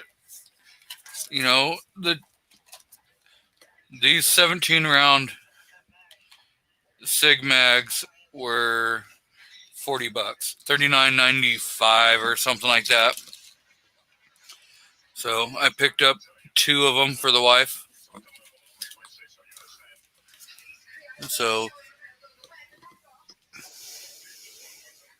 yeah, they had the best price going when I was shopping. So that's what I usually look for, that and delivery times. Obviously, I don't want to save $2 and have to wait 2 months. In that case, I'll pay the $2. Come on, but yeah, they seem to have a good deal going. So a couple different mags I got from them. They all showed up within 5 days. Actually, I got them before I even got a notice saying they were shipped. So if you do order, expect there to be a little lag. They do have a little banner thing stating so. I wouldn't necessarily be scared away. If they're in stock, order them. You should get them in a week. They don't seem to be like some other places I won't mention where you order it and then they say it's shipping and then all of a sudden you get information saying, well, it's back ordered and blah, blah, blah, and we'll hold your money and maybe we'll send them to you. So I ordered those. I ordered those Sig mags and I just did the standard $5 shipping. I didn't do the rush shipping. That's what I did too. Well, if you look at the dates, you might only be guaranteed a day for an extra $20. Yeah. And then when it jumps up to the next one, you might be guaranteed 2 days for like an extra $60 or something crazy. I was like, oh, that's nuts. Like for a day, like I don't know. It's not even guaranteed. It was. Well, they had said that they would ship when I ordered them. They were like, okay, well, you'll get those between August 4th and August 12th or something. And then if you paid the extra money and went up to the next level, it was you'd get them the end of July or like August 4th, somewhere in there. And I got them end of July. I probably, from the time I ordered them to the time I got them, was probably 12 days.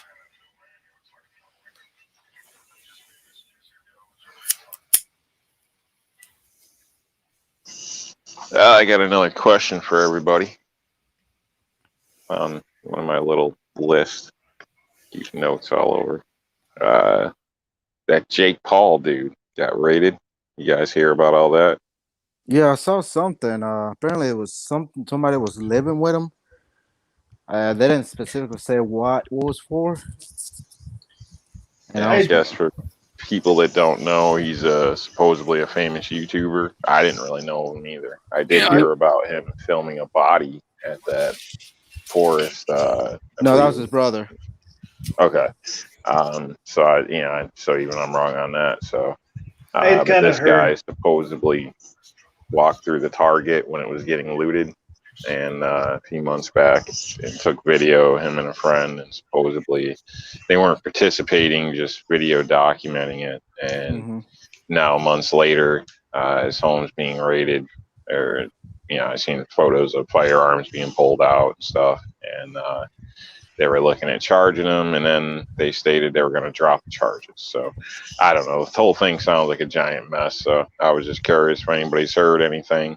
And if you're walking around in a store that's been broken into in the middle of the night, wouldn't you think you're kind of guilty of something? It's kind of what I had heard, that it was because he was down at the riot and they waited for him to leave town before they raided his house. I mean, I seen the video where he was at the rioting and stuff. He was in there. I mean, he was showing it. He got gas a few times, blah blah, whatever. But I wasn't sure what was the whole situation. No, I seen something in that nature as well, like you said. But Yeah, yeah, I didn't know anything about him, who he was, or until I heard somebody talk about him.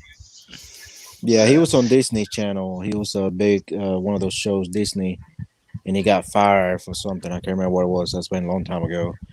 So him and his brother Logan Paul, which is older than him, he became very, very famous doing videos, funny videos and stuff. Now he got like millions of subscribers, and he's like just doing stupid stuff. And they're both the same thing. They just do a bunch of just stupid stuff. And then that came about like probably 2 years ago. His older brother was in Japan, and he walking through the forest. The what's it called? It was in Japan. It's a forest Yeah, where I people can't think of it either. commit suicide and stuff like that. Yeah. And they found a body, and he filmed, and he kind of not made fun of, but he was kind of surprised at the same time as well. You know, just like shocked and everything, and it just went downhill from there. I've been near that forest, but I didn't go to it. It's one of those places where your compass will go wild when you go in there. Sounds awesome. Not the body thing, but from video I've seen of the forest and whatnot, yeah, it does seem like a unique area. I think it would be great to explore. Hopefully not stumble across bodies, but looks like a great place to hike or something. Obviously, if there is compass issues and whatnot, you do that wisely. But yeah, it looked like a beautiful place from what I've seen, besides, the body thing. But yeah, I'm just shocked that they stated, they raided the place and then they're just dropped charges. I think that's a little crazy. It seemed a little heavy-handed. If you're just going to raid a place like that. And then on top of that, I mean, to me, the guy's guilty of at least trespassing.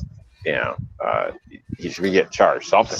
Maybe it's not any kind of justification of raiding his house. I wouldn't state that for trespassing. But if you're in a busted-in store in the middle of the night on camera, you should know you're not supposed to be there. I mean, I don't care if you're an adult, if you're a 10-year-old kid out with your friends. Like, that's, unless you work there or it's your store or something, you got no business being in there. So I would have liked to see him at least get charged for that. Obviously, I think raiding his house and messing with firearms is a little extreme, unless there's something, a lot extreme, like crazy, unless there's something I don't know about. But well, he lives in California, I'm just curious. So, is he going to have to fight to get the firearms back for something that were charges were dropped and it never should have been brought to that level to begin with? I mean, I don't know, but he got the they money, keep letting everybody go. Nobody's ever going to stop this shit. Like, they're just going to say that they red flagged him. I don't know. And maybe it's just another example where somebody's getting a damn pass, in my opinion. It shouldn't have went down the way it did with him, but I'm not. I do videos. You ain't gonna catch my ass walking around a busted-in store at night. I can tell you that. So there's just a little bit of common sense that goes along with some of this stuff.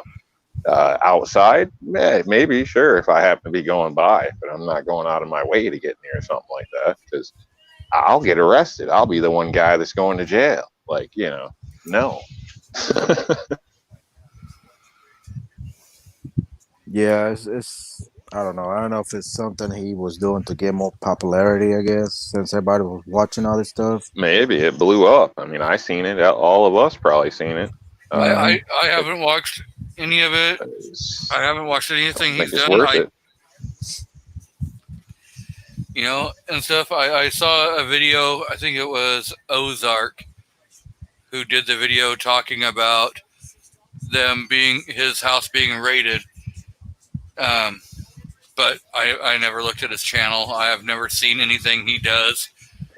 And the more and more I hear about him and stuff, it's like I wouldn't want to support his channel in any way, And like Andrew's saying, he recorded himself stealing liquor when a mall was being looted. So, Well, there you go. That sounds like you a wonder crime why, to me. You wonder why your house got raided by the FBI? Yeah, but still not too a little too extreme to. Yeah, go- it doesn't justify being raided for anything like that. It justifies, having a detective come by and arresting you. Well, they're gonna follow. They're gonna use the thing that it's all controlled under the ATF, and because of it being alcohol, and then I heard somewhere, I don't remember if it was on a live stream or what, that he had some firearms that were questionable to the California roster. Yeah, I don't know. He usually don't do anything firearms later. He always does some more crazy stuff, dumb stuff, like teenage stuff. Yeah. Well, I've heard some stuff where he's done some videos where he's like riding a motorcycle and shooting. Yeah, I don't know. I don't watch his videos, so I don't know. I don't either. So I'm not 100% sure. But they're both just big time YouTubers. They got big and then all spoiled brats basically now. So they think they can do whatever they want. So they got the money and everything, and they spend money on stupid stuff. Just they like to flash their money a lot and whatever. Right. And it's like Seven says, I have absolutely no respect or sympathy for vandals or looters. Yeah, I agree. You're out there, you're looting or vandalizing people's property, and that's how they are trying to make an earning. Even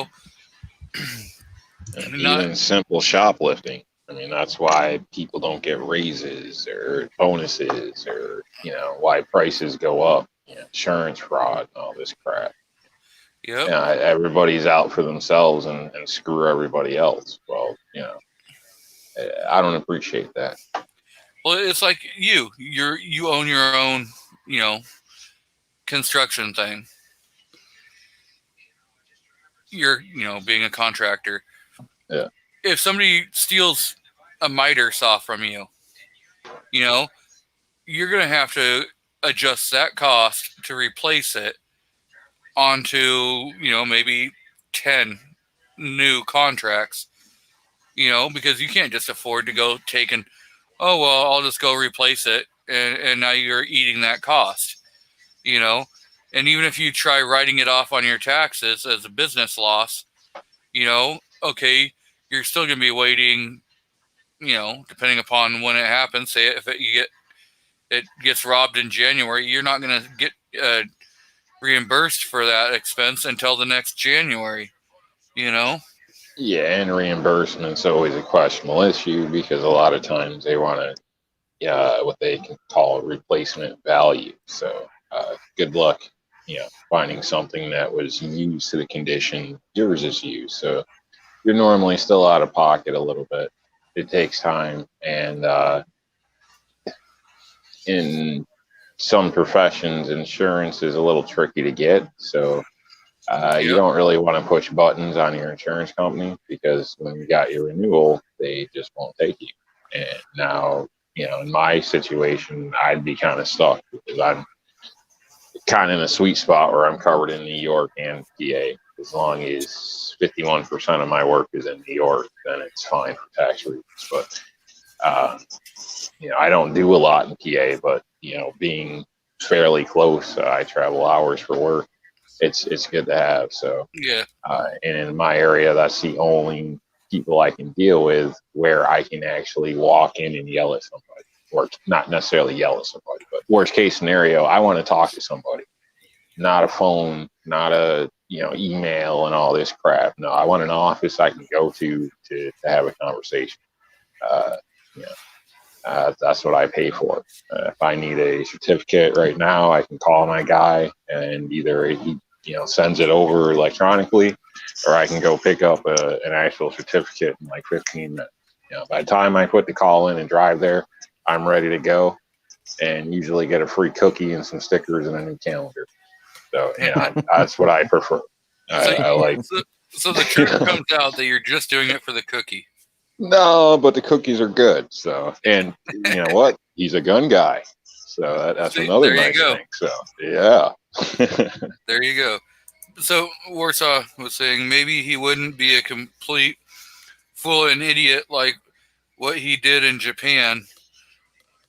Always think before you act. Yeah, well, yeah, you know. And the more and more I hear about these guys, these Logan and Jake Paul, yeah, I completely agree. They're dumbasses, and I wouldn't waste a single minute of my time watching anything that they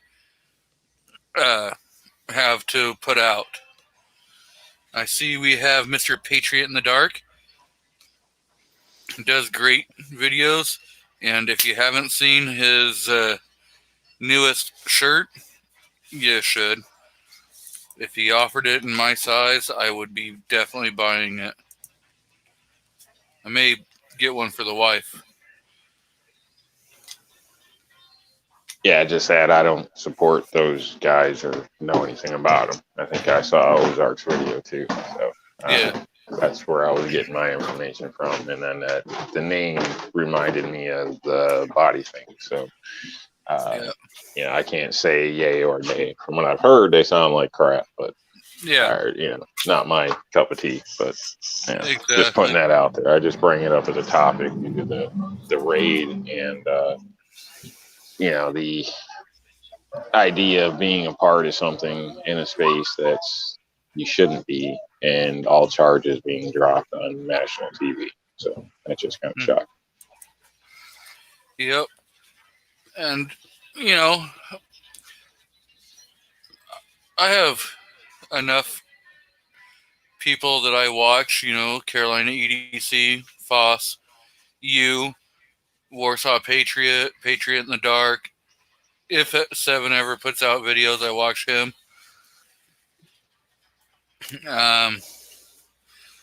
Armed Ape, he has some great videos. If you know, I watch Defense Dad and stuff.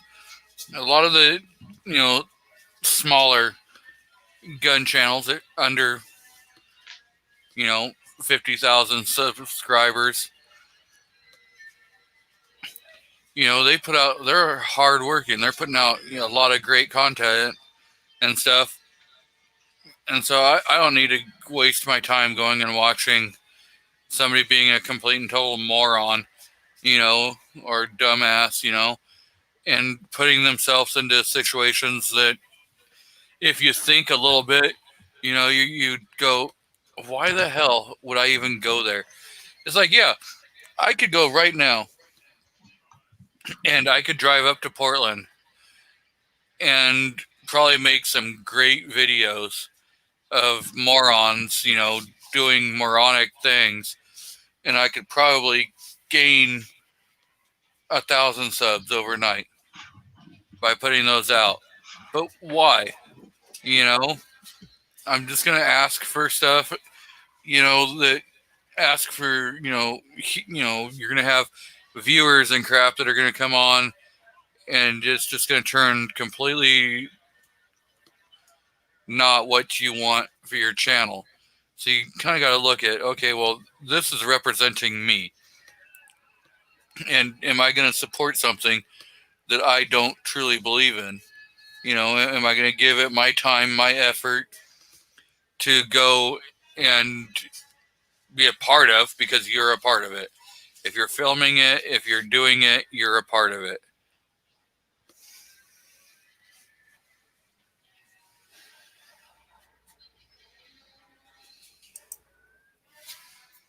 Yeah. You know, you should, as a competent grown adult, you shouldn't be in a you know, closed down store that's been busted into, unless you're expecting, you know, to have an issue.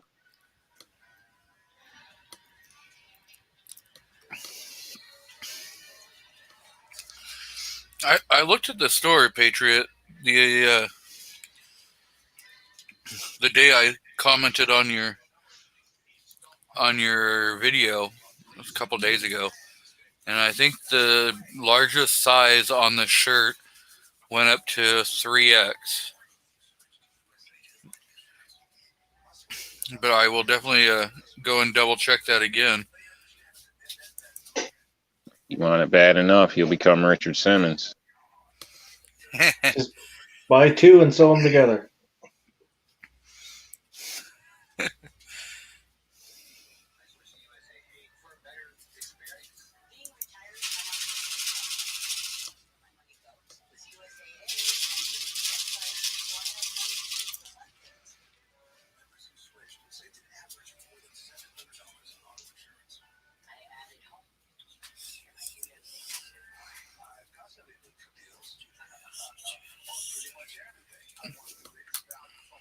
Looking at.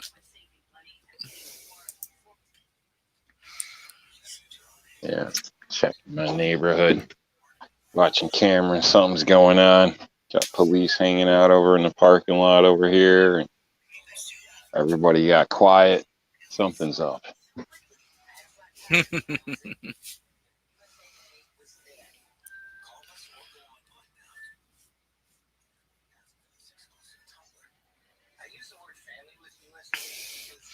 Yeah, I was there 2 days ago. Let's see what kind of.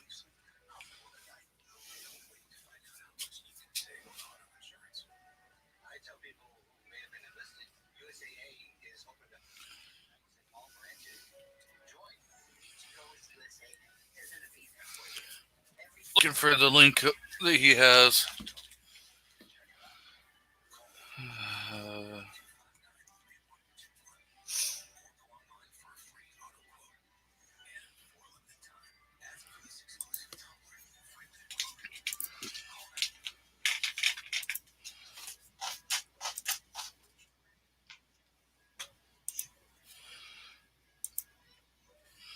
There's some of his. I love his logo. Yeah.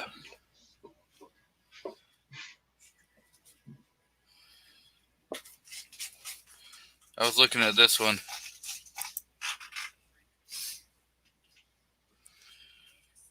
The front of it says the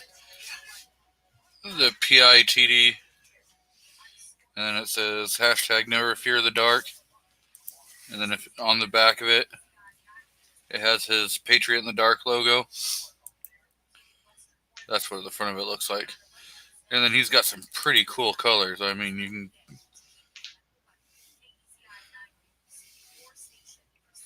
Ah, there we go. He has it. It's gone up in size, so I will be ordering one.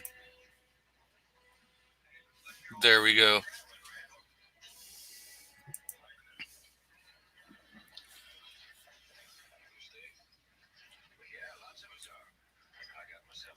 So.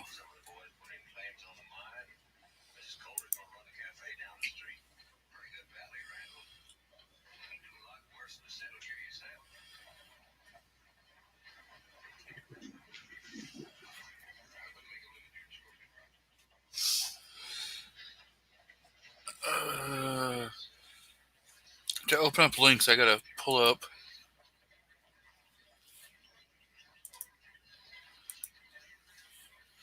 a new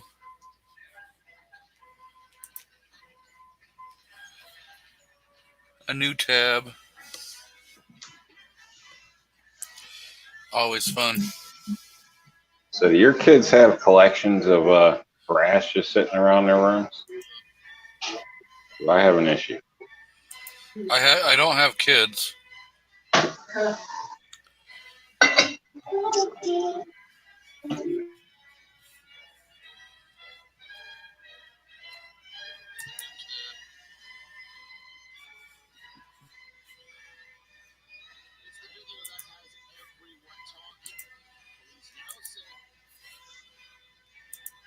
We'll watch a couple seconds of this so I don't get in any fair use violations. Just New York kids. I guess she threw They know who this woman is. a Caught balcony. on video tossing not one but two chairs off a downtown balcony. This reportedly took place Saturday around 10 a.m. Yeah, it's an old video. Down on a sidewalk. just feet from the front doors of a busy downtown condo and just steps from the Lakeshore and York Street. I'm Adrian Gobriel. We're outside of Toronto Police 52. Yep, that happened up in. I mean, it's like, why would you be such a moron to, you're going to try, killing people? Yeah. Well, one, No. how did he have a gun in England? I mean, that's some. It had to have been like a shotgun. Because I think that's the only thing they can have. And even that, I mean, it's so much tape you have to go through.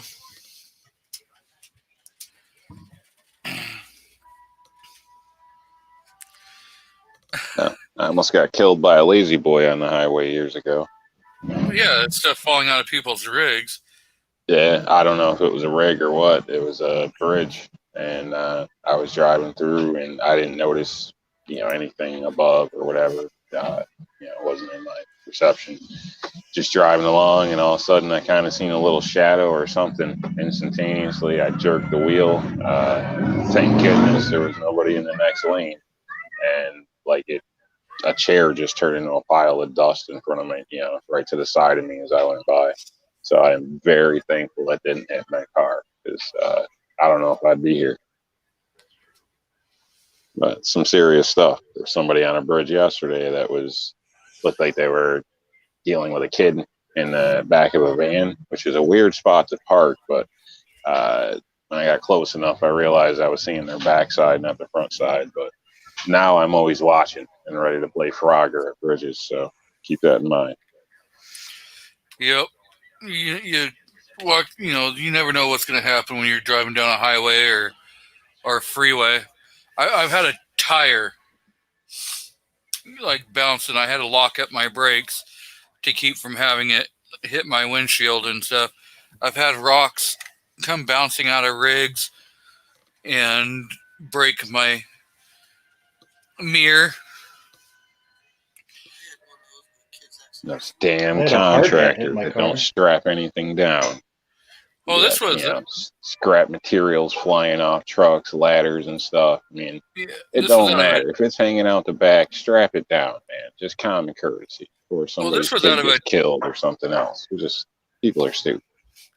This was out of a trailer. A guy was pulling one of those little trailers, and he had, just rocks. And, they weren't like small rocks, but they weren't like gigantic rocks either, Last week sorry, go ahead.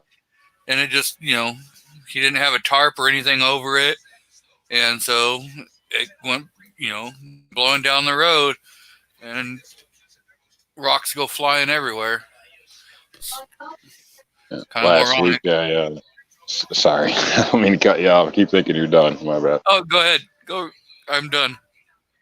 Sorry, man. I was just stating last week, leaving Lowe's, seen a truck hit the gas on an upward slope. Had a bunch of plywood, a couple pieces of sheetrock in the back, no strap.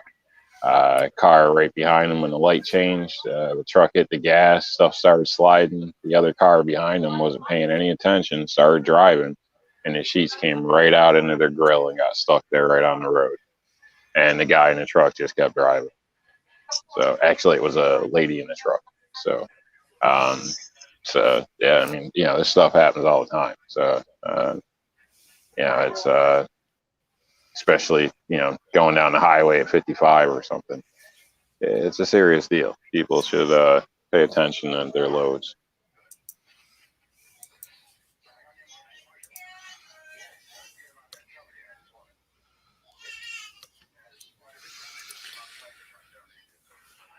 So, 7, that is a link to Patriot in the Dark's last video.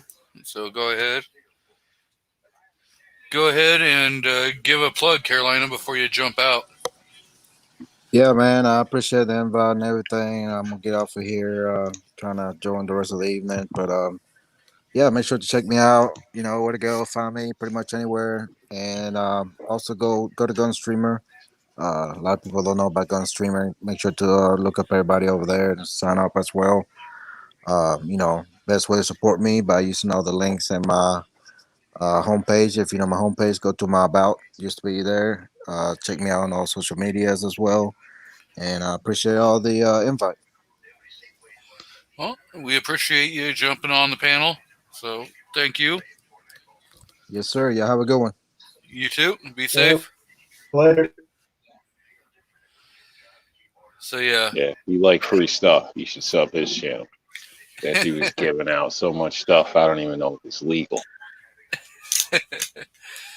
Yeah, he does give away a lot of stuff, and some pretty cool stuff. So I see we have Uplift Mofo Party Plan out in the crowd. Welcome. So,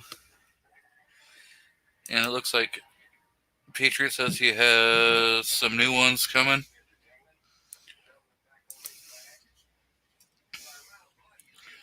So yeah, definitely.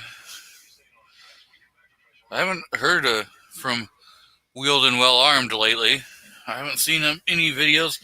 Every once in a while, we'll see him in a chat, but not very often lately. So Rick show earlier today. Oh. 3 o'clock, you missed him, man. Yeah. Well, that was 3 Eastern? Yep. Spent the whole time talking smack about Glock. Probably.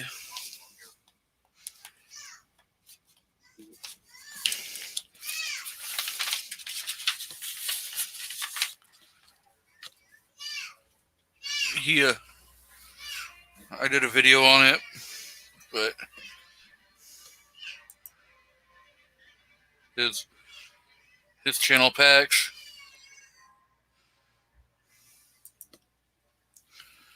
So, I like his channel patch. Hell yeah. I think that's cool. Like if I was disabled or whatever, I'd probably make one of those in my driveway. I think that's awesome. They should have some fun with it. I have a few options that you can get. That'd be one of them. So. Yep, I do. I really like that channel logo. I mean,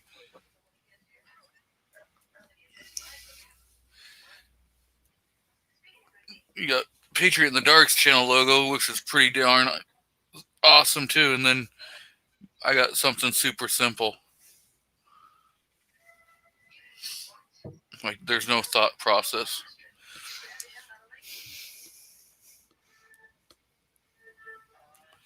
I went with something that would be kind of easily. Yuck. Hopefully, I'll be in there next week.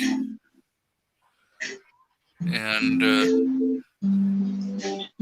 that'll be nice. Doing some painting.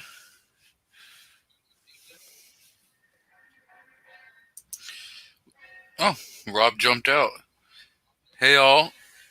Sorry I'm late, says the 402 Outdoorsman. Welcome. So,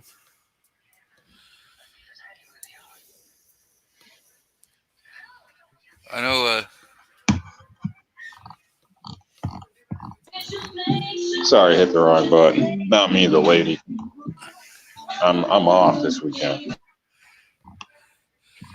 Oh, you're going to be in so much trouble for not doing the honey to-do list. Oh no, that's all her. That girl my daughter changes her room up like some people change their clothes. So I'm out of this. So don't spend any of my money and put all my tools back. And we're good. Well, if they're using your tools, wouldn't that be spending your money? Nah. Not really. I guess tray liners.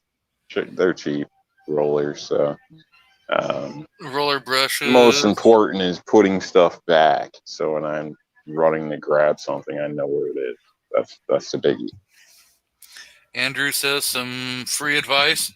Don't pick your nose after eating jalapenos.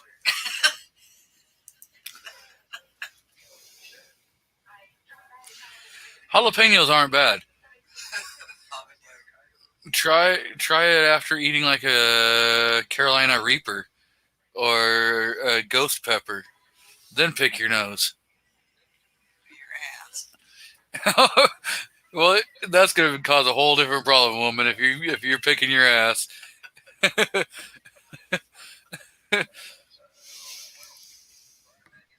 Well, you won't be shaking any of your hands.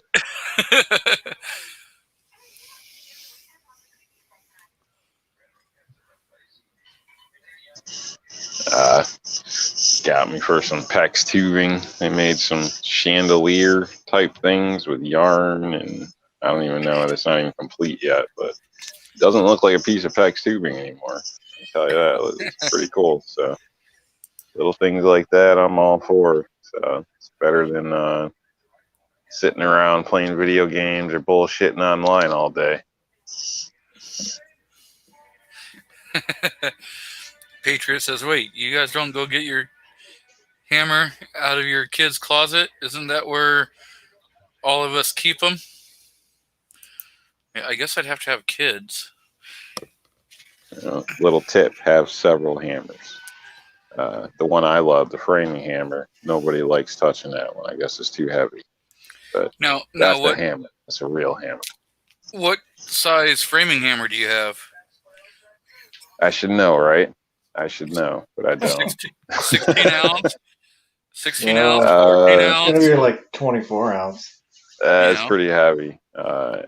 S-wing or E-swing, depending where you're from. I don't know. People keep saying it differently, but it's the brand I usually run with hammers, and they will last a lifetime if they don't get stolen, or if you don't, drive over them or lose them at the dump. But good hammer. There's a difference in the angles of the claws, things like that. Different hammers for different purposes, but I don't know why I'm explaining all that. I guess in another chat I heard the other day where people are like, "Oh, a hammer's a hammer," and I'm like, "Are you kidding me? Like, a hammer is not a hammer." So, well, no, I mean, it's like saying a car is a car. Like, there's total different versions of cars, and purposes, and whatnot. But yep.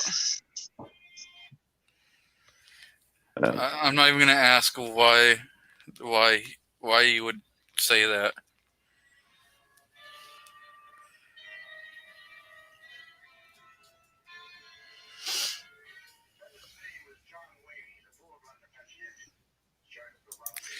Defense Dad says, woohoo, off work.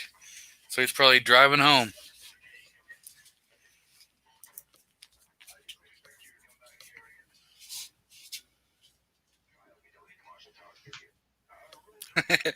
There's an idea. That's pretty smart. Yeah. But you have girls, so you would get those stolen in a heartbeat.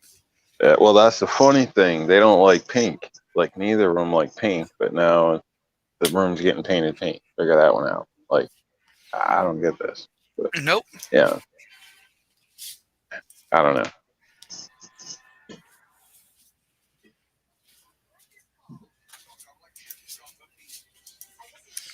£3 slugs.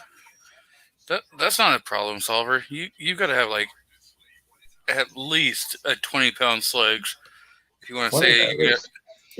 Those are good for auto, fitting in tight spots. You know, sometimes up under a fender or something, you don't have room to swing a bigger one, so you need that oomph. I have a 3 out of 5 sledgehammers. 50 pound is where you go. No one's going to talk back after that. Well, they might on your upswing, the second time. After you drop that baby, you're gasping for air to lift it back up. So, yeah. I've used sledges a lot, especially when we're working on the boilers at work. And you're out there just swinging away, knocking out those tubes to Yeah, replace them. Like them for demo myself, front porches, things like that. You know, some guys will show up and they'll start pulling off a cedar shake at a time or something like this. I mean, it's ridiculous. Slap a piece of sheeting over the house, slap a tarp down, and go up and knock those poles out. The whole thing drops down, pick it up, be done with it in a day. But, you know, some people like to get paid by the hour, we'll say. So, so I've ruined a few people's days with a sledgehammer. Yeah. But, you know, if you build it, you know how to take it down. So it's one thing I could state. I could raise havoc on a home with a sledgehammer. But I'll leave it at that. Oh, yeah. Defense Dad says a 3-pound sledgehammer works great wrapped in saran wrap as a meat tenderizer in a pinch. Well, 7, enjoy dinner, and you always got to make sure the wife's a little happy. Don't make her too happy. You got to find that happy medium. She already had him tied up for an hour earlier. Take care, 7. Patriot says, I seem to collect a lot of ball peen and dead blow hammers. And dead blows are nice. Good to have. So, and every once in a while, if you use it as a wrongly use a tool in a sense, you damage it or whatever, it's always good to have a couple extras. So, some of them are lifetime warranted as well. So, you have to pay attention to what brand you're buying. But if you end up damaging it, obviously you can send it right back in. Half the time, they don't even make you send it in. I think Squib did one on those not too long ago about a dead blow, if I remember correctly, that he got replaced for free. Uplift says a 4-pound engineer's hammer is good for demo. Fire is good for demo. Just saying. Probably not the way you want to go, but anything can be good for demo. Done it. Of course, he used a GMC and a chainsaw, cut holes in the walls, pull the walls out piece at a time, drag it over to a fire pit that was made. But yep, been there, done that. And destroy a whole house, save the foundation. I was just talking about, don't worry about tearing it down, just torch the damn thing. Just a little tip. Jobs like that, everybody's black at the end of the day. Same with a cedar shake tear off. Now, I guess if we want to talk hammers, we can. For the average person just having a hammer in their house, like a framing hammer or don't buy the little pink one. Would you recommend having rounded claw on the back of your hammer or straight?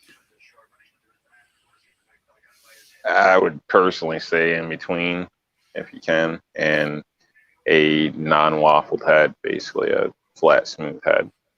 Most smaller things the average person is going to do is, maybe a nail in your wall or something, and you don't want to leave waffle marks all over things like that.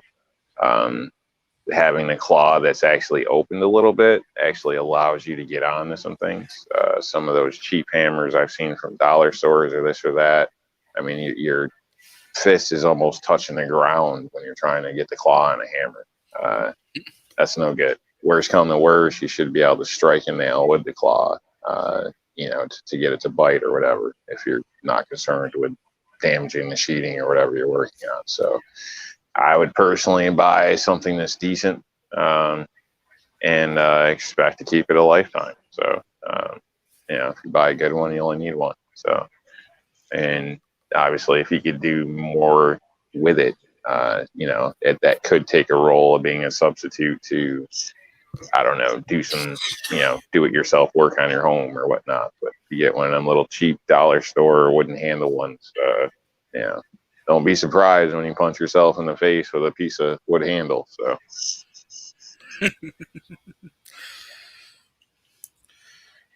Foss? Yes. You do a lot of DIY projects. Would you go straight claw or would you go the rounded claw? I prefer the straighter ones. That's what I've got. I think mine's just I forgot what weight it is. It's not a framing hammer. It's lighter than a framing hammer, but it's a nice salmon color handle. That just happened to be what color it was when I went to buy one. And I've got a small one it's kind of about the size of a tack hammer, but it's not a tack hammer. The head's a little different. Just because when you got to nail little small brads and stuff, a 16-ounce hammer is a little overkill. Yeah, depends on what you're working on, definitely. But I've got another hammer somewhere, but it kind of pops up and then disappears.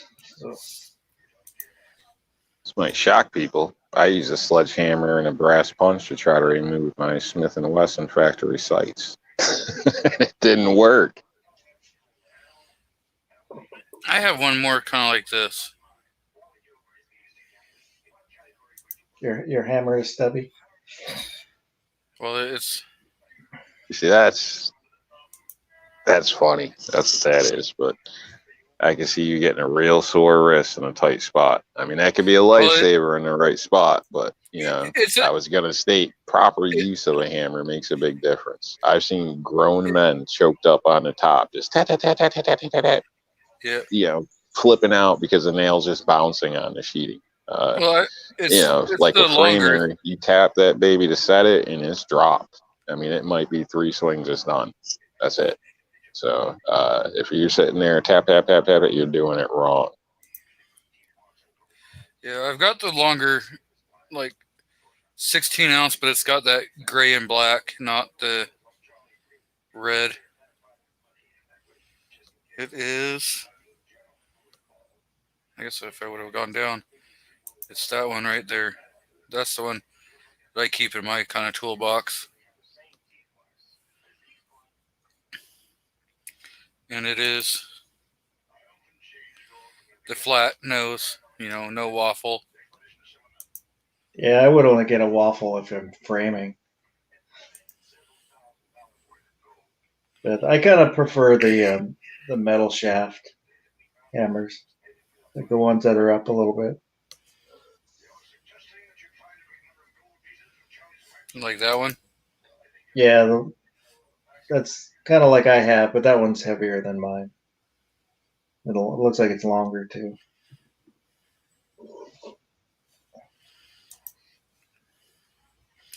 So I think these ones are still the fiberglass. Yep, fiberglass. You got that one here. That's another metal. But for most of what I do, I use screws. I don't nail a lot of stuff. That one's got a nail setter in it. I don't know. Some people may not be aware. Some of them have. I thought it was a gimmick. Actually, I could see areas where it works. A friend used one on a roof, and it does have some advantages. I wouldn't count on it, but if you're barely holding on, halfway sliding down a roof and trying to set a nail to get a jack going or something, it could be a time saver. You don't need 2 hands. So in that case, that's not a bad idea. The top of the head, those little spaces, that's where you stick your nail in. So yep, and it's got a magnet to hold it. Yeah, and they do tend to work. Now I don't own one. I haven't used one long term. I don't know if they wear out and it hits a little funny after a while, but not a bad choice.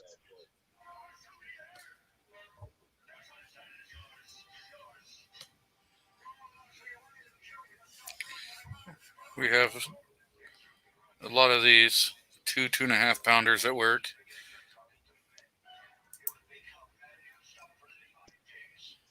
When you get rear-ended, they were great at popping things back out.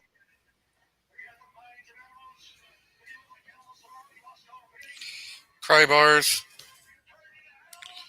Cat's paw. Another necessity, depending on what you're doing. Personally, he's kind of a heavy-duty Stanley molding bar. It's got a cat's paw to the side and a nice, fairly thick that goes down to nothing pry bar on it, so you can actually slide in behind things. I've seen in some cases they are way too fat to get in behind something, and then they end up being so thin that you can bend them like nothing, almost garbage. So another thing, yeah, decent pry bar will last a lifetime. So, but there's different ones for, if you're doing trim, then get one for trim. Don't get the next size up. Obviously, the right tool for the right job makes you look good. Yeah, I've got a cat's paw and a flat bar, but for what I normally do, that's, covers it. I'm not getting paid by anybody, so if I mark something up, I'm marking up my own stuff. That'd be a nice. So, the wife brought up another one. Welcome, Nighthawk Medic. But yesterday was National Purple Heart Awareness Day. So, I guess it was National Purple Heart Day. So, it's saying, thanks to all of our veterans out there that have received that honor, for being wounded in action. So somebody's going to take this the wrong way, but as a former combat medic, we jokingly called that the Did Not Get Out of the Way award. Yeah. Or the guy that gets 3 of them. Now, I know guys that have gotten 3 of them because they didn't give them a Medal of Honor, and they should have, because they did some stuff that, nobody else would have survived. So I try to, not be mean about any of that, of course, because these are men and women that have done the honorable thing, and I've treated a lot of people that have ended up with Purple Hearts. But ultimately, 3 is quite a number count for that. My grandfather got one in World War II. Him and another guy, they were in Europe, and they're sitting up against a brick wall eating lunch, and he got shot through the foot. Oh, man, that sucks.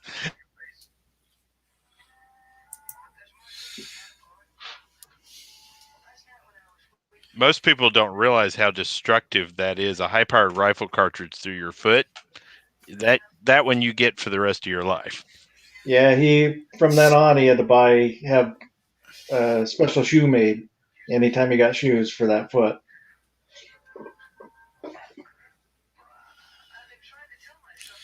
Yep.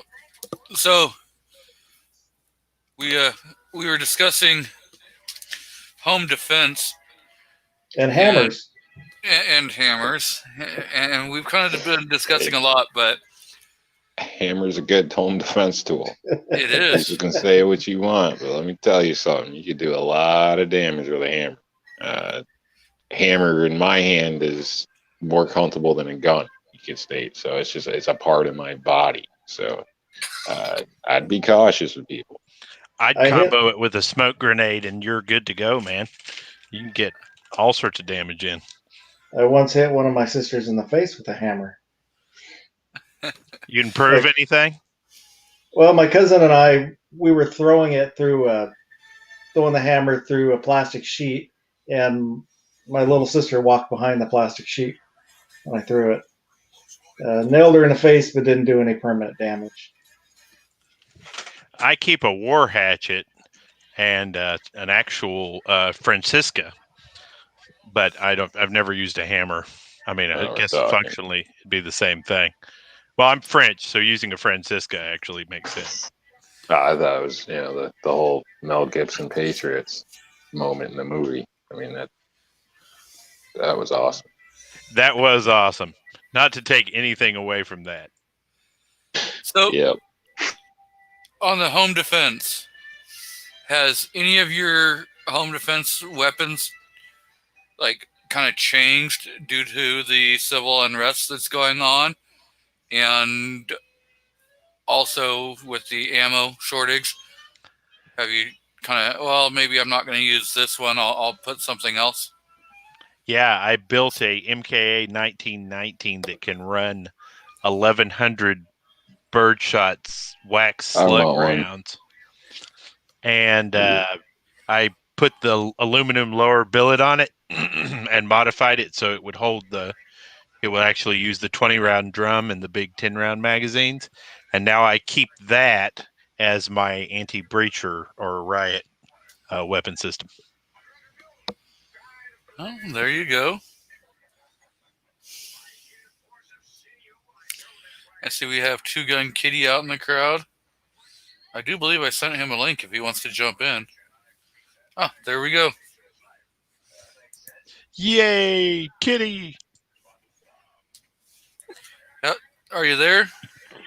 Yeah, I'm here. I'm can come in for a few minutes. I'm on my way to pick up pizza. Stuff finally arrived, so we've been unpacking the last couple of days. We have friends that came down to help us, so we're starting to get a little bit of semblance of normal. So, with your new move and your new area that you're in, have you found yourself kind of changing your home defense situation? Or are you thinking that your old plan is still going to work out? It'd be kind of more along my old plan, which is basically nightstand. It's a similar style house, size-wise, much safer environment, so I don't feel as threatened. It's like a neighborhood where like people have their garage doors open because it's like 100-odd degrees, but they have no problem leaving their garage door open while they're not out in the yard. So it's definitely a much safer neighborhood, area. We're in Frisco, which is pretty suburbs and very safe type of a quiet area. That's pretty cool. Yeah. So Did you go check out that range you were talking about? I checked out a couple. I ended up settling in on this one called Rifle Gear. They just opened up. It's a brand new, state of the art, everything in there. So it's got a 25 and a few 100-yard rifle ranges. So it's got everything that you'd want for an indoor range. The gun sale section and accessories are pretty well priced. They don't gouge like a lot of ranges do. Especially like Glock magazine, $25 for the standard, like say Glock 17 mags, $39.99 for the 33 rounders. that's kind of spendy. Not when you look online. And the cheapest for like Glock factory mags I've found lately online is $39.99, and plus they give you a 10% discount if you're a member. So when you look at, ETS magazines, a lot of places I was looking at, they were looking for $25 for that. So their prices were pretty good compared to a lot of the other places around. and I did go with their 3-year plan because if that made them a lot more affordable because the gun ranges here are expensive. For a year, the cheapest place I saw was around like $350, and most of the places are between $500 and $750 for Wow. a membership. So I did their 3 years, so it breaks down $500 a year for that. But yeah, they at least offer a lot. You get like some free cleanings and training classes. You get like 2 free classes. So if you use all the stuff, you're going to get good value, I think, in it. But it's definitely a lot more expensive than what I paid for my outdoor range. What, $500? Did you walk over? $500 a year to get like to pay a range fee. Most of the membership, like a lot of them will have memberships where you pay like $200 or $300, but they're paying $10, $15 each time you go to the range. $500, they'd better give me ammo. No one even has ammo. Ammo is like so scarce here. I got to start making some hopefully this weekend or next weekend. So right, I've got on screen the SGM Tactical Glock 17, 19, 26, 34, 9mm, 33 round extended mag for $20. And that does have, just like the factory mags, you've got your metal reinforcements. This is what I run in my 23. I have the 31 rounder. Yeah, there's a 15 round extension you can get for the 33 round mags now. Oh yeah, the Goliath. Yeah. If you go for Glock store. So I told Warsaw that I would take and show a little bit of his video.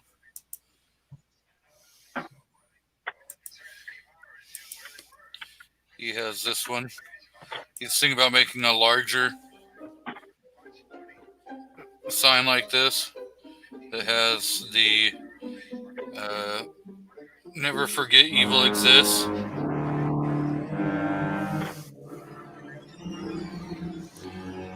So Boy, you're really trying to get that sign, aren't you?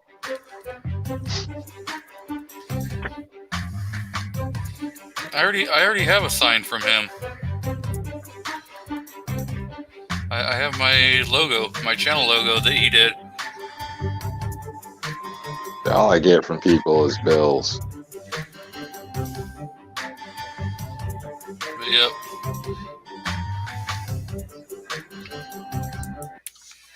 So yeah, that'd be a pretty cool sign. So we got a guy, I haven't seen him, PNW Woods. He says that he has a KCI. And he says that he's had some pretty good success with that. He's out in Tacoma. Cool. Another. I had some pretty good luck with KCI also, except for the 50 round drum mag. That was the only thing I had a problem with for trying to use with PCC. The stick getting into the mag well. Where's KCI made out of? Korean. They have a office up in I think Las Vegas. They do have a good warranty. As I had a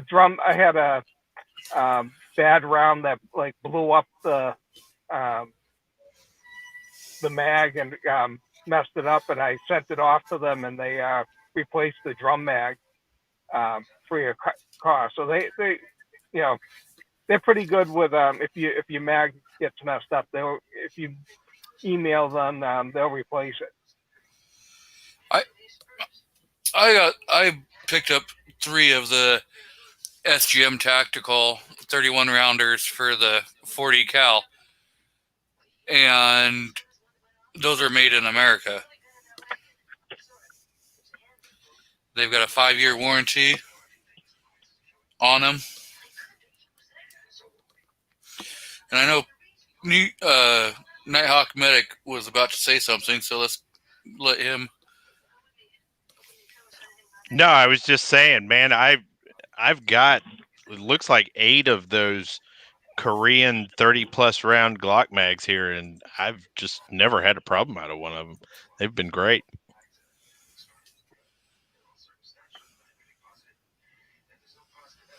See, I've kind of stayed away from the KCI because I've heard some mixed reviews on them, you know. So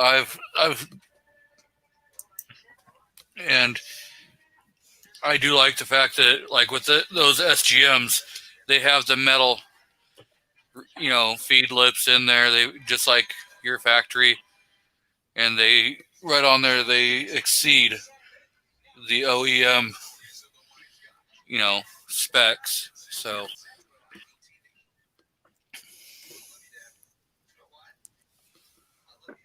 the KCI mags, sometimes I find they're overpriced. If you get them, you know, in that $10 to $12 range, I like them. But too many times you see people trying to get like $15 to $20, and I wouldn't pay that for them. yeah, I mean, when I'm looking for mags, it's probably one of the first place I check. Is I go to the gun mag warehouse, because I've looked around at a bunch of other ones, and they seem to always be a couple dollars cheaper than everybody else. Yeah. You know, and they got great shipping. I've never had a problem where, you know, it's taken more than 15 days from the time you order it to the time you receive your product. Yeah, Andrew actually has a point there. The old KCI stuff was pretty bad, but here recently it seems to have improved a lot. See, and that's good to know. But you know, you kind of get if a company gets a reputation, it's hard to, you know, kind of change it unless it goes from they were great and then they start putting out garbage, and then that's easy to lose your reputation over that. But if you're known for putting out garbage and then you start putting out great stuff, it's a lot harder for people to go and start trusting you. Yeah, I'm actually going to be reviewing a firearm in the next couple of weeks that has that same reputation. But so far, it's run like a champ. They should offer try before you buy. Like Walther does. Yeah, they do now. Are they still running that? I don't know. Wasn't that just to get their new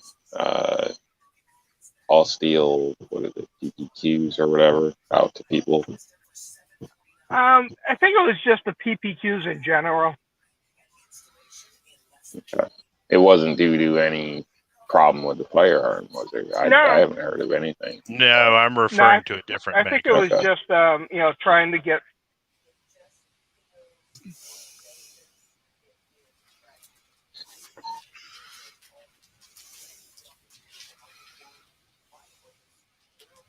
Yeah, but no, if you came out with a bad rep and you want to save your company, I'd recommend a try before you buy routine. You know, it's the only way I think you're going to get people to risk trying it. You know, a lot of people have complaints on Pro Mag with some things.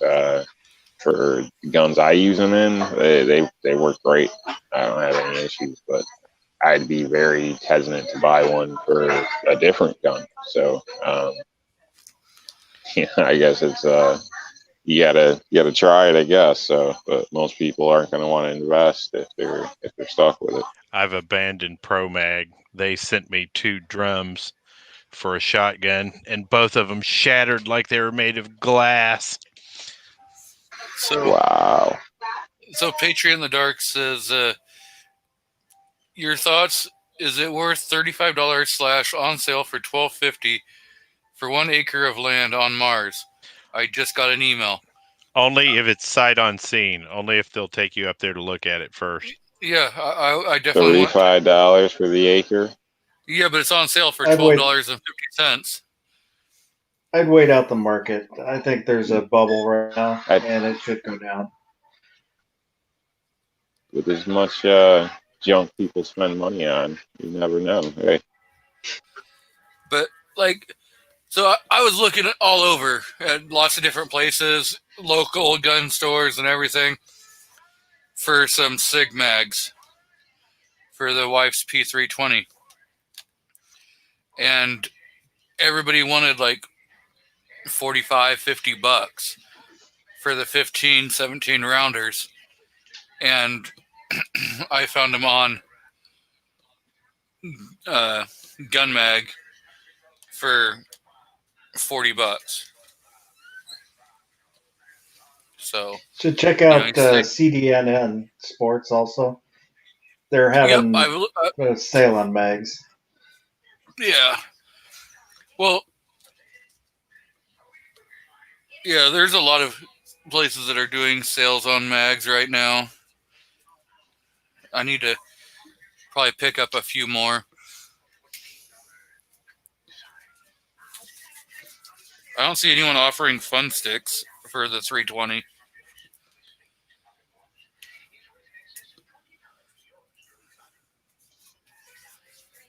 So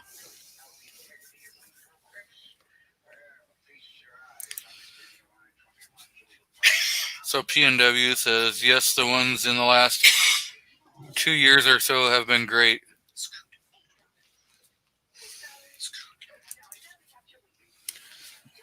Uh-oh. Rob's got a salad. Is that teriyaki chicken? No, Or is that marinated. Not teriyaki. It's jeez, I can't even think of what it is. But it's not teriyaki. Just marinated chicken. So throwing on top of a salad. Just my way of saying I got to go. But it's kind of disgusting with all those tomatoes on there. Hey, you gotta eat good if you want to stick around, you know. Yeah, I'm sorry. Everything else looked great until you saw those damn tomatoes. So around here, they cut everything really super thin. I forget where you live. For a minute, I was like, why is he showing off a pizzeria salad? Yeah. Well, Rob, you got any plugs you want to do before you jump out? I just threw a little joke video up about the current events, so it's a short one if anybody's interested concerning wildlife. Sweet. As far as the salad, no, that's this poor pizzeria salad. I take good pride in healthy, good food. So everybody's got different opinions, but. Well, you got to build with the right blocks, so I agree. Yeah, man. I mean, like I've never been kicked in the salad before, but dang. But, well, no, I believe as in my time in medicine, what I learned very quickly was, you're basically a skin photocopier and a cell photocopier. And if you do not give it the right food and the right building blocks, eventually it starts making strange photocopies. And that's where cancer comes from. Yep. What should I add or minus from this salad? Oh, nothing. Now, when I remembered where you were, I understand the salad now. But my brain went to pizzeria salad because around here, the only people that cut salads fat like that and beautiful like that are pizzerias. So it wasn't a kick. Okay. No, it wasn't a dig, man. Damn, man. I wasn't shitting in your I food. know you guys like fast food, but come on, you gotta eat something real now and then. No, I love salads, but hell no, you're not going to get me to have tomatoes. It's nature's candy, man. Tomatoes are nasty. No, I don't like yeah. tomatoes. I don't like ketchup. No. Well, you're a Glock guy. There's a lot of things wrong with you. I prefer the AK over the AR. All right. I better go where my salad gets warm. But what you should do is add feta. You should add some feta to that. Now, we do that occasionally. Actually, I'm shocked. That should be in here. I'm betting it was forgotten. With some feta or some blue cheese crumbles, that would be a good salad, minus the tomatoes. I'm going to go check. Because that's abnormal. But, I'm blocked here. I'll live with it. But yeah, usually cheese is a must-have with our salad one way or another. But all right, I gotta run. Charge the phone. If you guys are still going, I'll probably pop back or something. We might be. After You I never know. gorge myself on this beautiful plate here. So it does. I mean, it looks great, except like I said, the tomatoes. Everything else looks good. I don't see any like breadcrumbs or anything. That's health right there. Longevity. Yes. Stamina. It looks really good, except for those damn tomatoes. Those cherry tomatoes. The wife says, "Is there onion? Is there onion in there?" No. Unfortunately, my lady's got a thing against onion, which I'm upset with. I would love for some in here. His woman doesn't like onions. And my wife's like, I love onions. I'm with her. Yep. All right, I'll catch you guys soon. Okay. So I'll probably throw it on and listen to you talk crap about me. But we're definitely going to be talking make crap it interesting. Yeah. Take care, guys. Yep. I see we're joined out in the crowd by Ozzy. Welcome, Ozzy. I just got my my $300 zombie weapon. Is anybody else doing that? No. No. No. I was thinking about doing a non-gun one, but I haven't decided. I do it like I'd probably do like a baseball bat or softball bat wrapped in some Constantine wire with some tack welds to keep that from moving anywhere, and then putting a tack and then welding at the very tip a spike. Yeah, I could see that. I bought a. I'll just use a Mosin. That way you get your bayonet on the end and you keep enough distance between you and a zombie. I don't understand. I've never seen a zombie movie where the method of killing them was stabbing them. Well, you got to cut the head off. I'm actually going to. I bought a Norinco Sportsman's 12 gauge break action shotgun that had been in a house fire for $50 today. So that gives you $250. Yep. I'm going to put a steel butt pad on it so that it is a bludgeoning device. And then I've got a bunch of other things that I'm going to do with it. I'm going to JB weld. I'm not going to go fancy, but this is the ugliest shotgun I've ever owned, and I feel a little dirty for having it in my house. Oh. Well, I cannot wait to see the videos on it. That should be kind of interesting.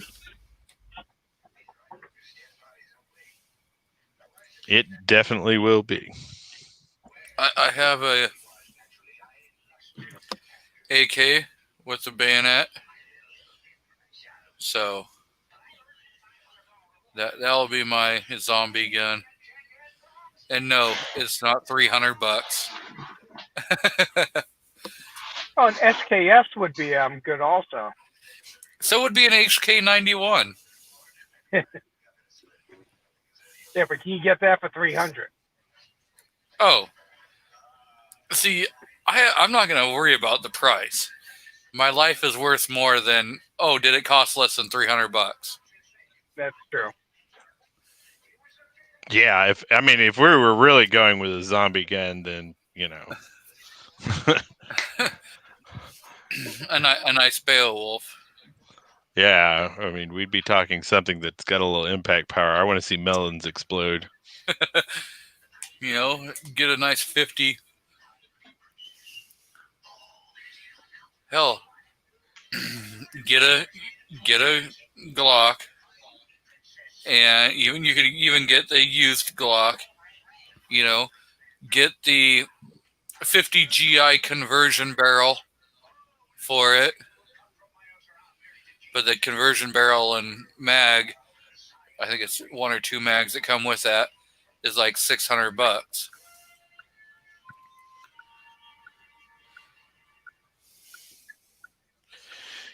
That's really not bad. Ian did a video on that, and I was impressed by that thing. Yeah, I've really thought about getting that, but I think the wife might kill me if I would to do something like that. So there's certain battles you got to pick and choose. Well, at least you got a recording of it now, in case she does.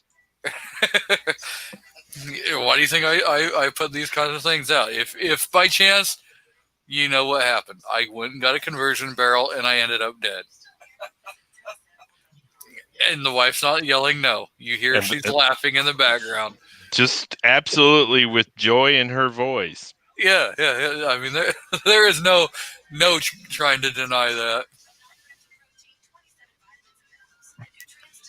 Actually, no, would probably be good for a zombie gun would be a 300 Blackout. Too bad that Midnight doesn't have that. I would say. Go ahead, Foss. I was just gonna say, if you're sheltering in place, I would go maybe like a saw, just for high rate of fire and capacity. Because when you've got the zombie horde, that's the one downfall of like your break action is rate of fire.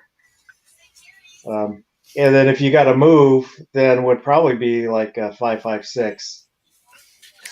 Well, what most people don't understand is the concept of how humanity exists. So the problem with the zombie apocalypse is that we are literally a buffet.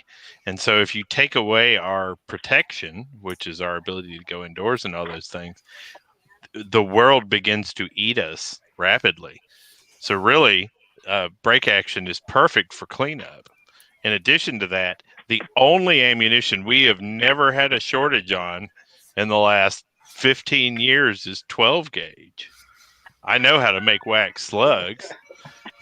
You raid a candle store and a sportsman's outlet, you've got all the ammunition you need. I stopped by Cabela's today, and all they had were shotgun, 300 Win Mag, and 17 HMR. Yep. I mean, we have never had a shortage of shotgun ammunition in my lifetime. Never. So I'm just saying, 12 gauge break action, you have to oil it once every 12 years, if that. There's almost nothing in the action.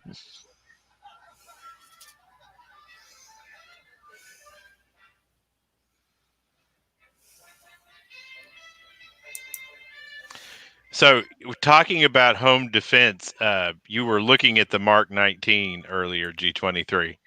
I was thinking the other day, if you bought a small cannon and just shoved it with silver, filled it with silverware or something like that, and kept it pointed towards your front door, you could do just about that much damage.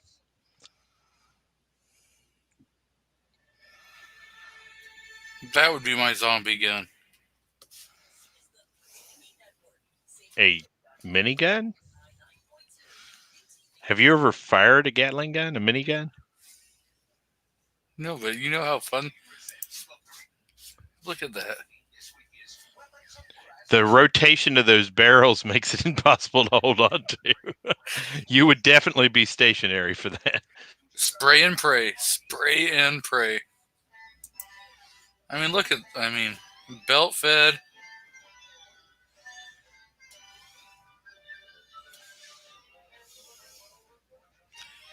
This right here would be, and it takes Glock mags. Yeah, it's really heavy and really short. I've watched a lot of videos. Well, you could easily, you don't have to have it on the wheels. You could take and put this onto, something more like, a tripod or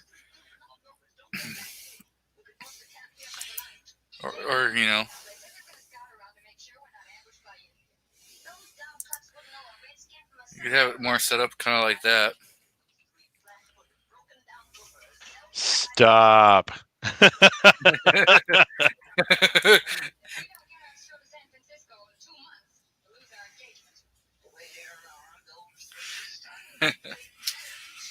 PNW says, I don't love salads. I eat salads. I live bacon. There's a difference. Thinking that should have been love bacon.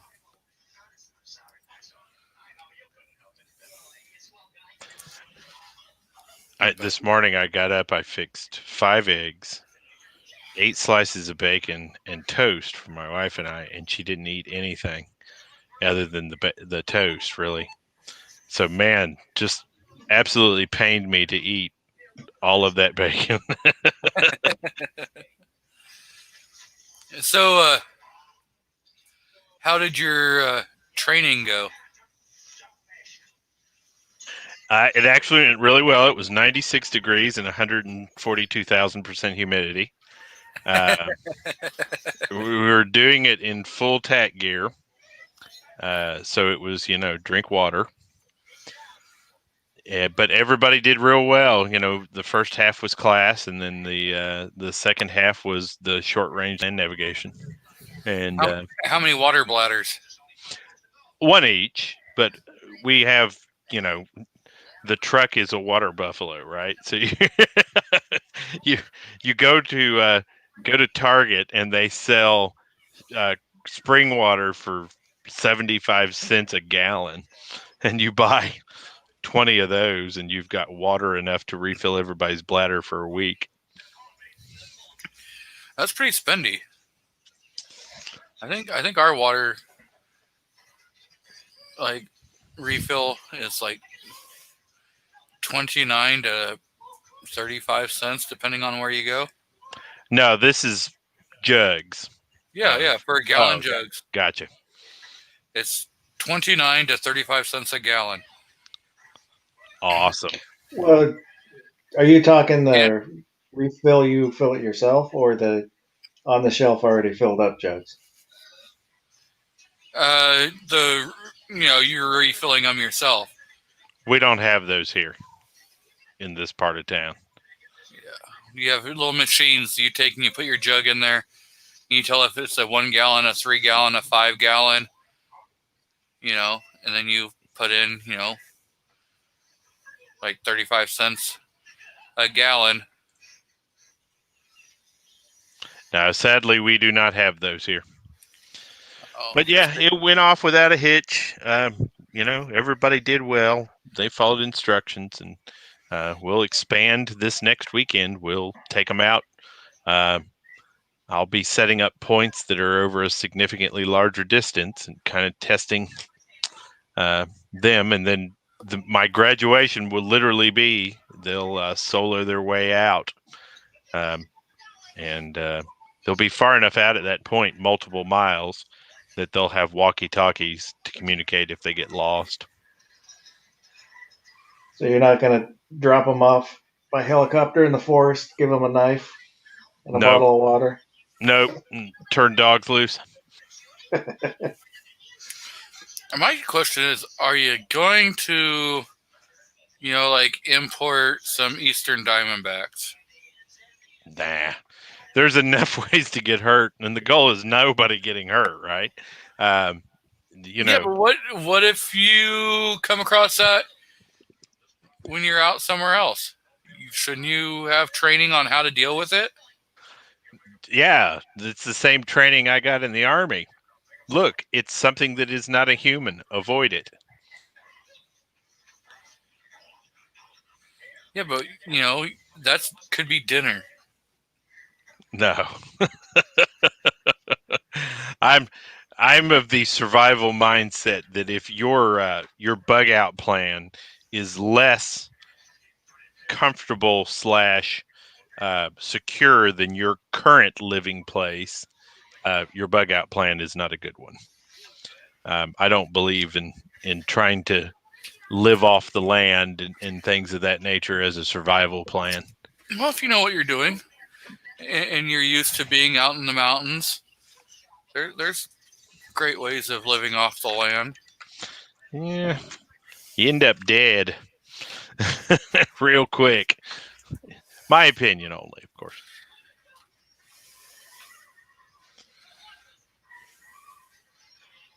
Filtered water dropped off at your door. Nice, Outcast. Yeah. You can do that too out here. And there's a company out here that it's $5 or $15. I don't remember. You can have them sanitize your bottles and everything after so many uses. So you're not having any kind of bacteria and stuff forming in your bottles.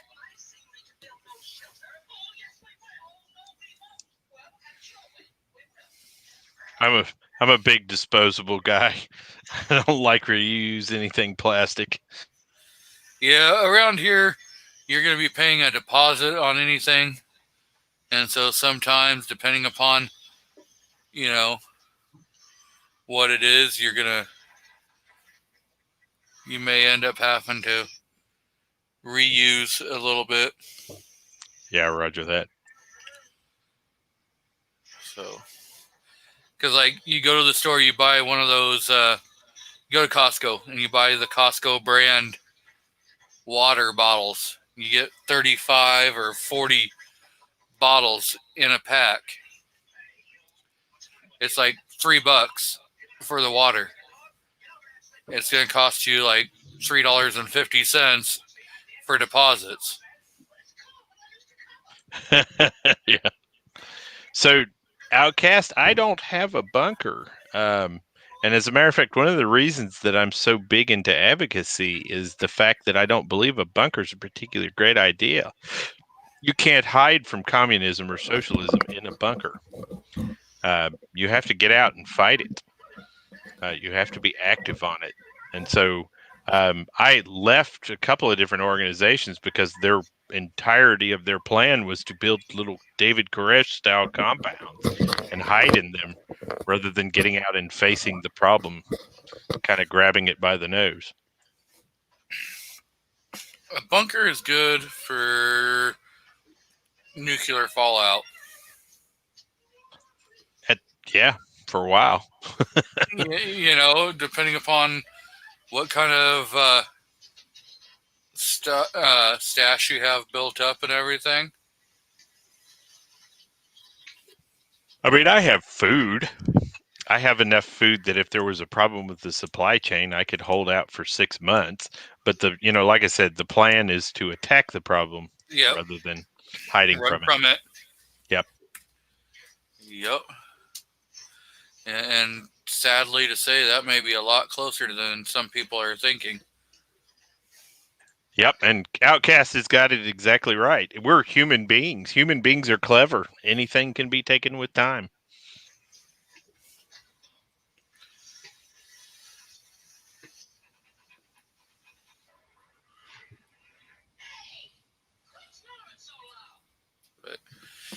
Who's watching the Three Stooges?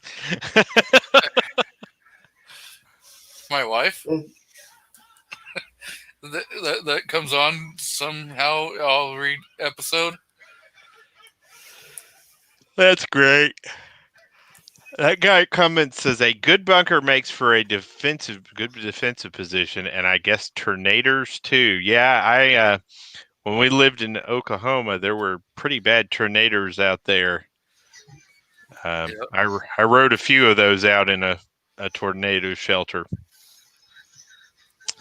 I don't like to defend a stationary position without significant forces. It's really super easy for somebody to poison you or smoke you out, and I'm not real comfortable with that. But there are probably people that would have a good plan. Yeah, I mean,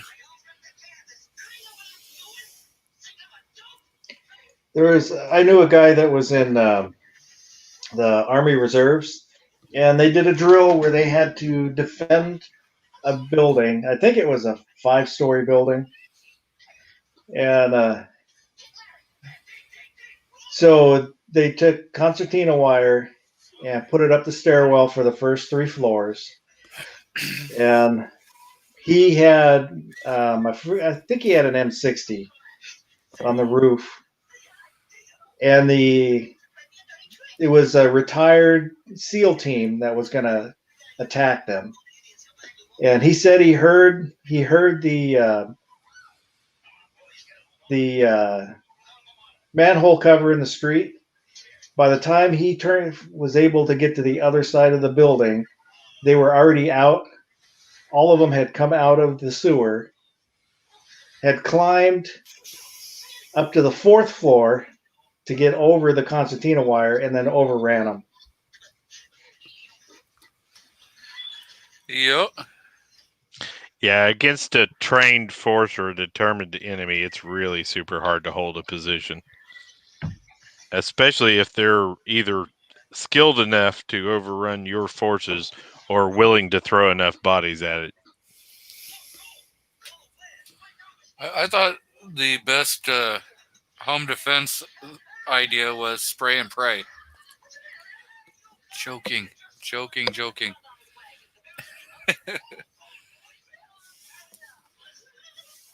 My actual home defense plan involves dealing with the intruder, and if I'm not able to win that particular battle, popping smoke and leaving.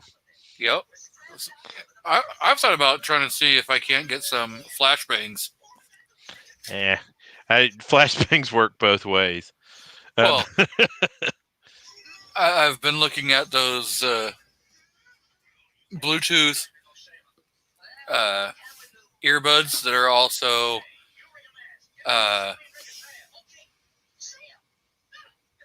ear protection. Have you seen those? I saw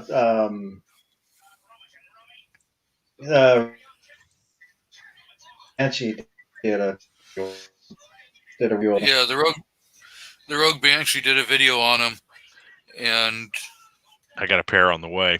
They look really, really awesome. My only question. Sorry. Go ahead. I was going to say, my only question is, how well do they stay when you're moving? Well,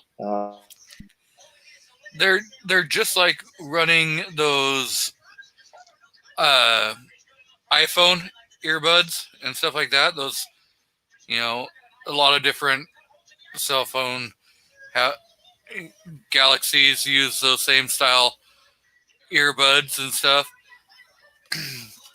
So it'd be just like having an earbud in your ear, And then they have all the earbuds. Go ahead. Any of the earbuds that I've tried or earplugs, I don't know. It's just my ears. I can't get them to stay. Well, I like the ones that Rogue was showing.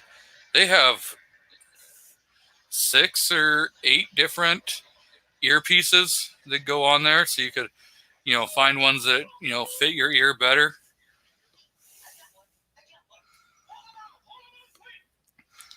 they're also really expensive right now. Yeah, what they're like $150. Yeah. I bought them because I just want to try them myself. I'm not sure yet if I would commit to them as a primary form of hearing control or sound control. See, I like the fact on them that you have where you can turn on your ambient sound. So you could be wearing them as you're walking down the street, you know, and if a gunshot rings out or you have to use your firearm, they're going to cancel out that sound. But you're still going to be able to hear, you know, people talking and stuff like that. And you're still going to be able to use your, you know, phone. You can be able to listen to music, whatever, and still hear stuff that's going on around you.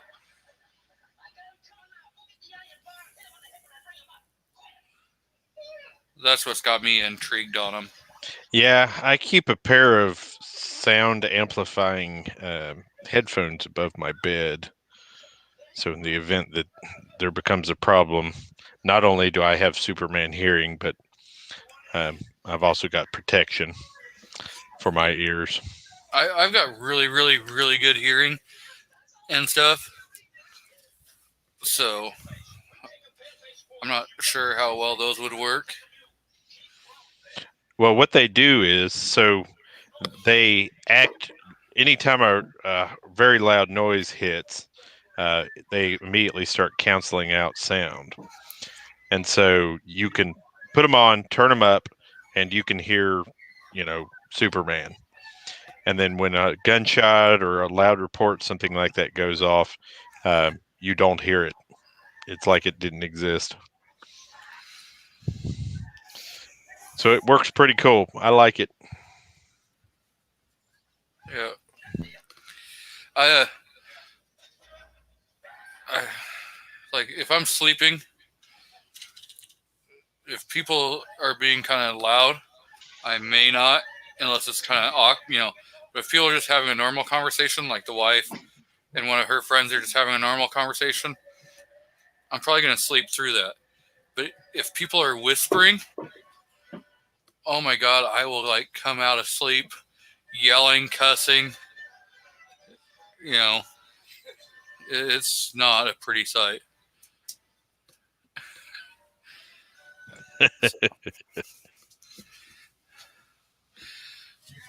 Yeah.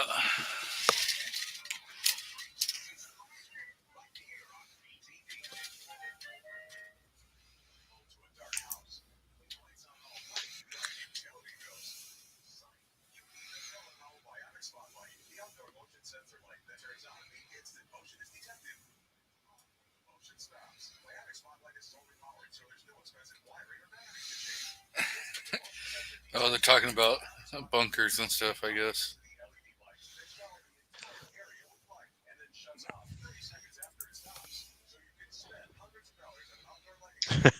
Yeah. I've read that book. I had a friend that had one.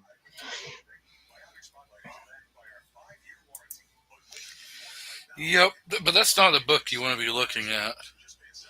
Like, try Google searching it. See who knocks on your door. Fred probably already listens to all my conversations anyway.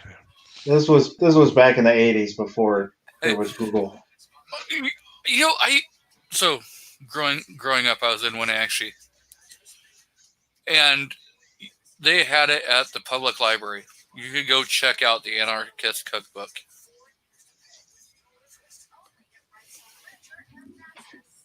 At a public library. I never read it. I'm not an anarchist. It's interesting. Recipes for Syntech and things like that. Angry Play-Doh recipes. Gotcha. Yeah. There's some interesting things in there, and there's some moronic things in there.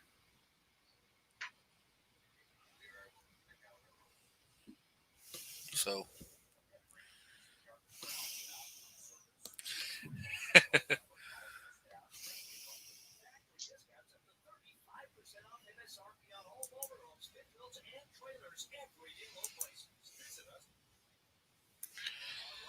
Yep. The late 80s and early 90s were a great time to be alive. The music was good. I only survived the 90s because of the music in the 80s. Come on. The 90s had some pretty good music. Really? The AEIOU decade? Oh. Yep. I still listen to a lot of 80s hair metal. Yeah. The 80s, the music was rough in the 80s. It was rough.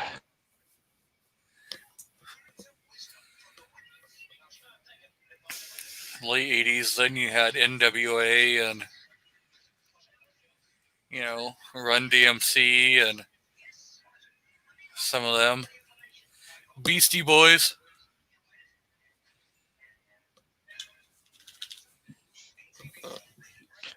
Clover. So true, brother. So true.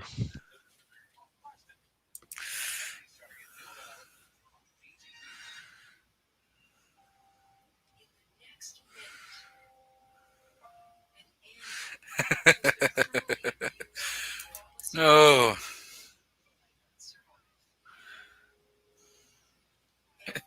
There you go. Yep, you don't need to read the book. Just join the Marines. Yeah, I had some interesting conversations over the years, especially with engineers.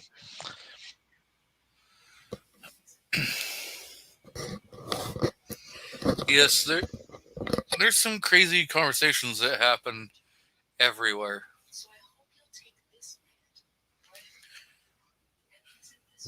And a lot of those we will not discuss on this channel. Ever. All right. So, sir, thank you very much for having me in. I need to go pay attention to the most beautiful woman in the world because I was out of the house most of the day today. Well, thank I you for appreciate jumping you. in and promote your channel a little bit before you leave and tell your wife I said hi. I will, definitely. So, guys and gals, make sure you subscribe to everybody here. Amazing content coming consistently. Nighthawk Medic Shoots has got a couple of fun things coming this weekend. Going to be out on film, and also we're starting the $300 zombie gun contest. So stay tuned for more content. Be safe, guys. Have a great weekend. All right, later.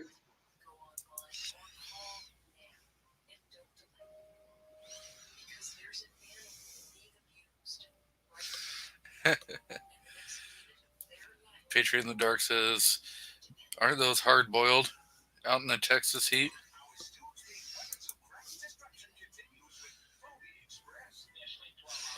Stay away from my lady, bro. Well, Foss, you want to plug up your channel before we jump out of here? I'd just say check out his channel. He does a lot for a whole lot of people and never promotes himself. So if you get a chance, check out Kingpin on the YouTubes. And I forgot what else. Yeah. So there. Take that, hippie. Well, you got any videos coming out that you can think of? I need to do one on another one for the reloading. I just did one where I put together my press, my Lee 4-turret press or 4-hole turret press, and then I was going to do deprimed all the used brass that I have, and then I need to clean them. So I was going to do a video on cleaning. I just need to clean them, shoot the video. Hopefully this weekend. I don't know. We'll see. Sounds like fun. Well, thank you for coming on, and it was an honor having you. Oh, you flatter me. And thanks everyone that jumped on the panel and everyone that came out and watched the video. Thank you. That's the rest of the spiel. Find somebody new. Check out what they got going on. You never know what you'll find. Or start a channel yourself. You don't know, you never know who wants to hear what you have to say. So get out there and make content, grow the community. Sorry. Yep.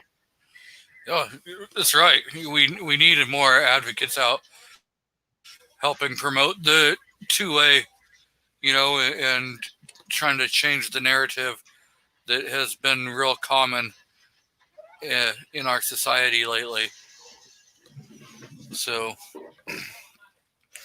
again, thanks everyone who decided to join in and watch, and the 7 of you that are still watching this, thank you again, and see you next Saturday.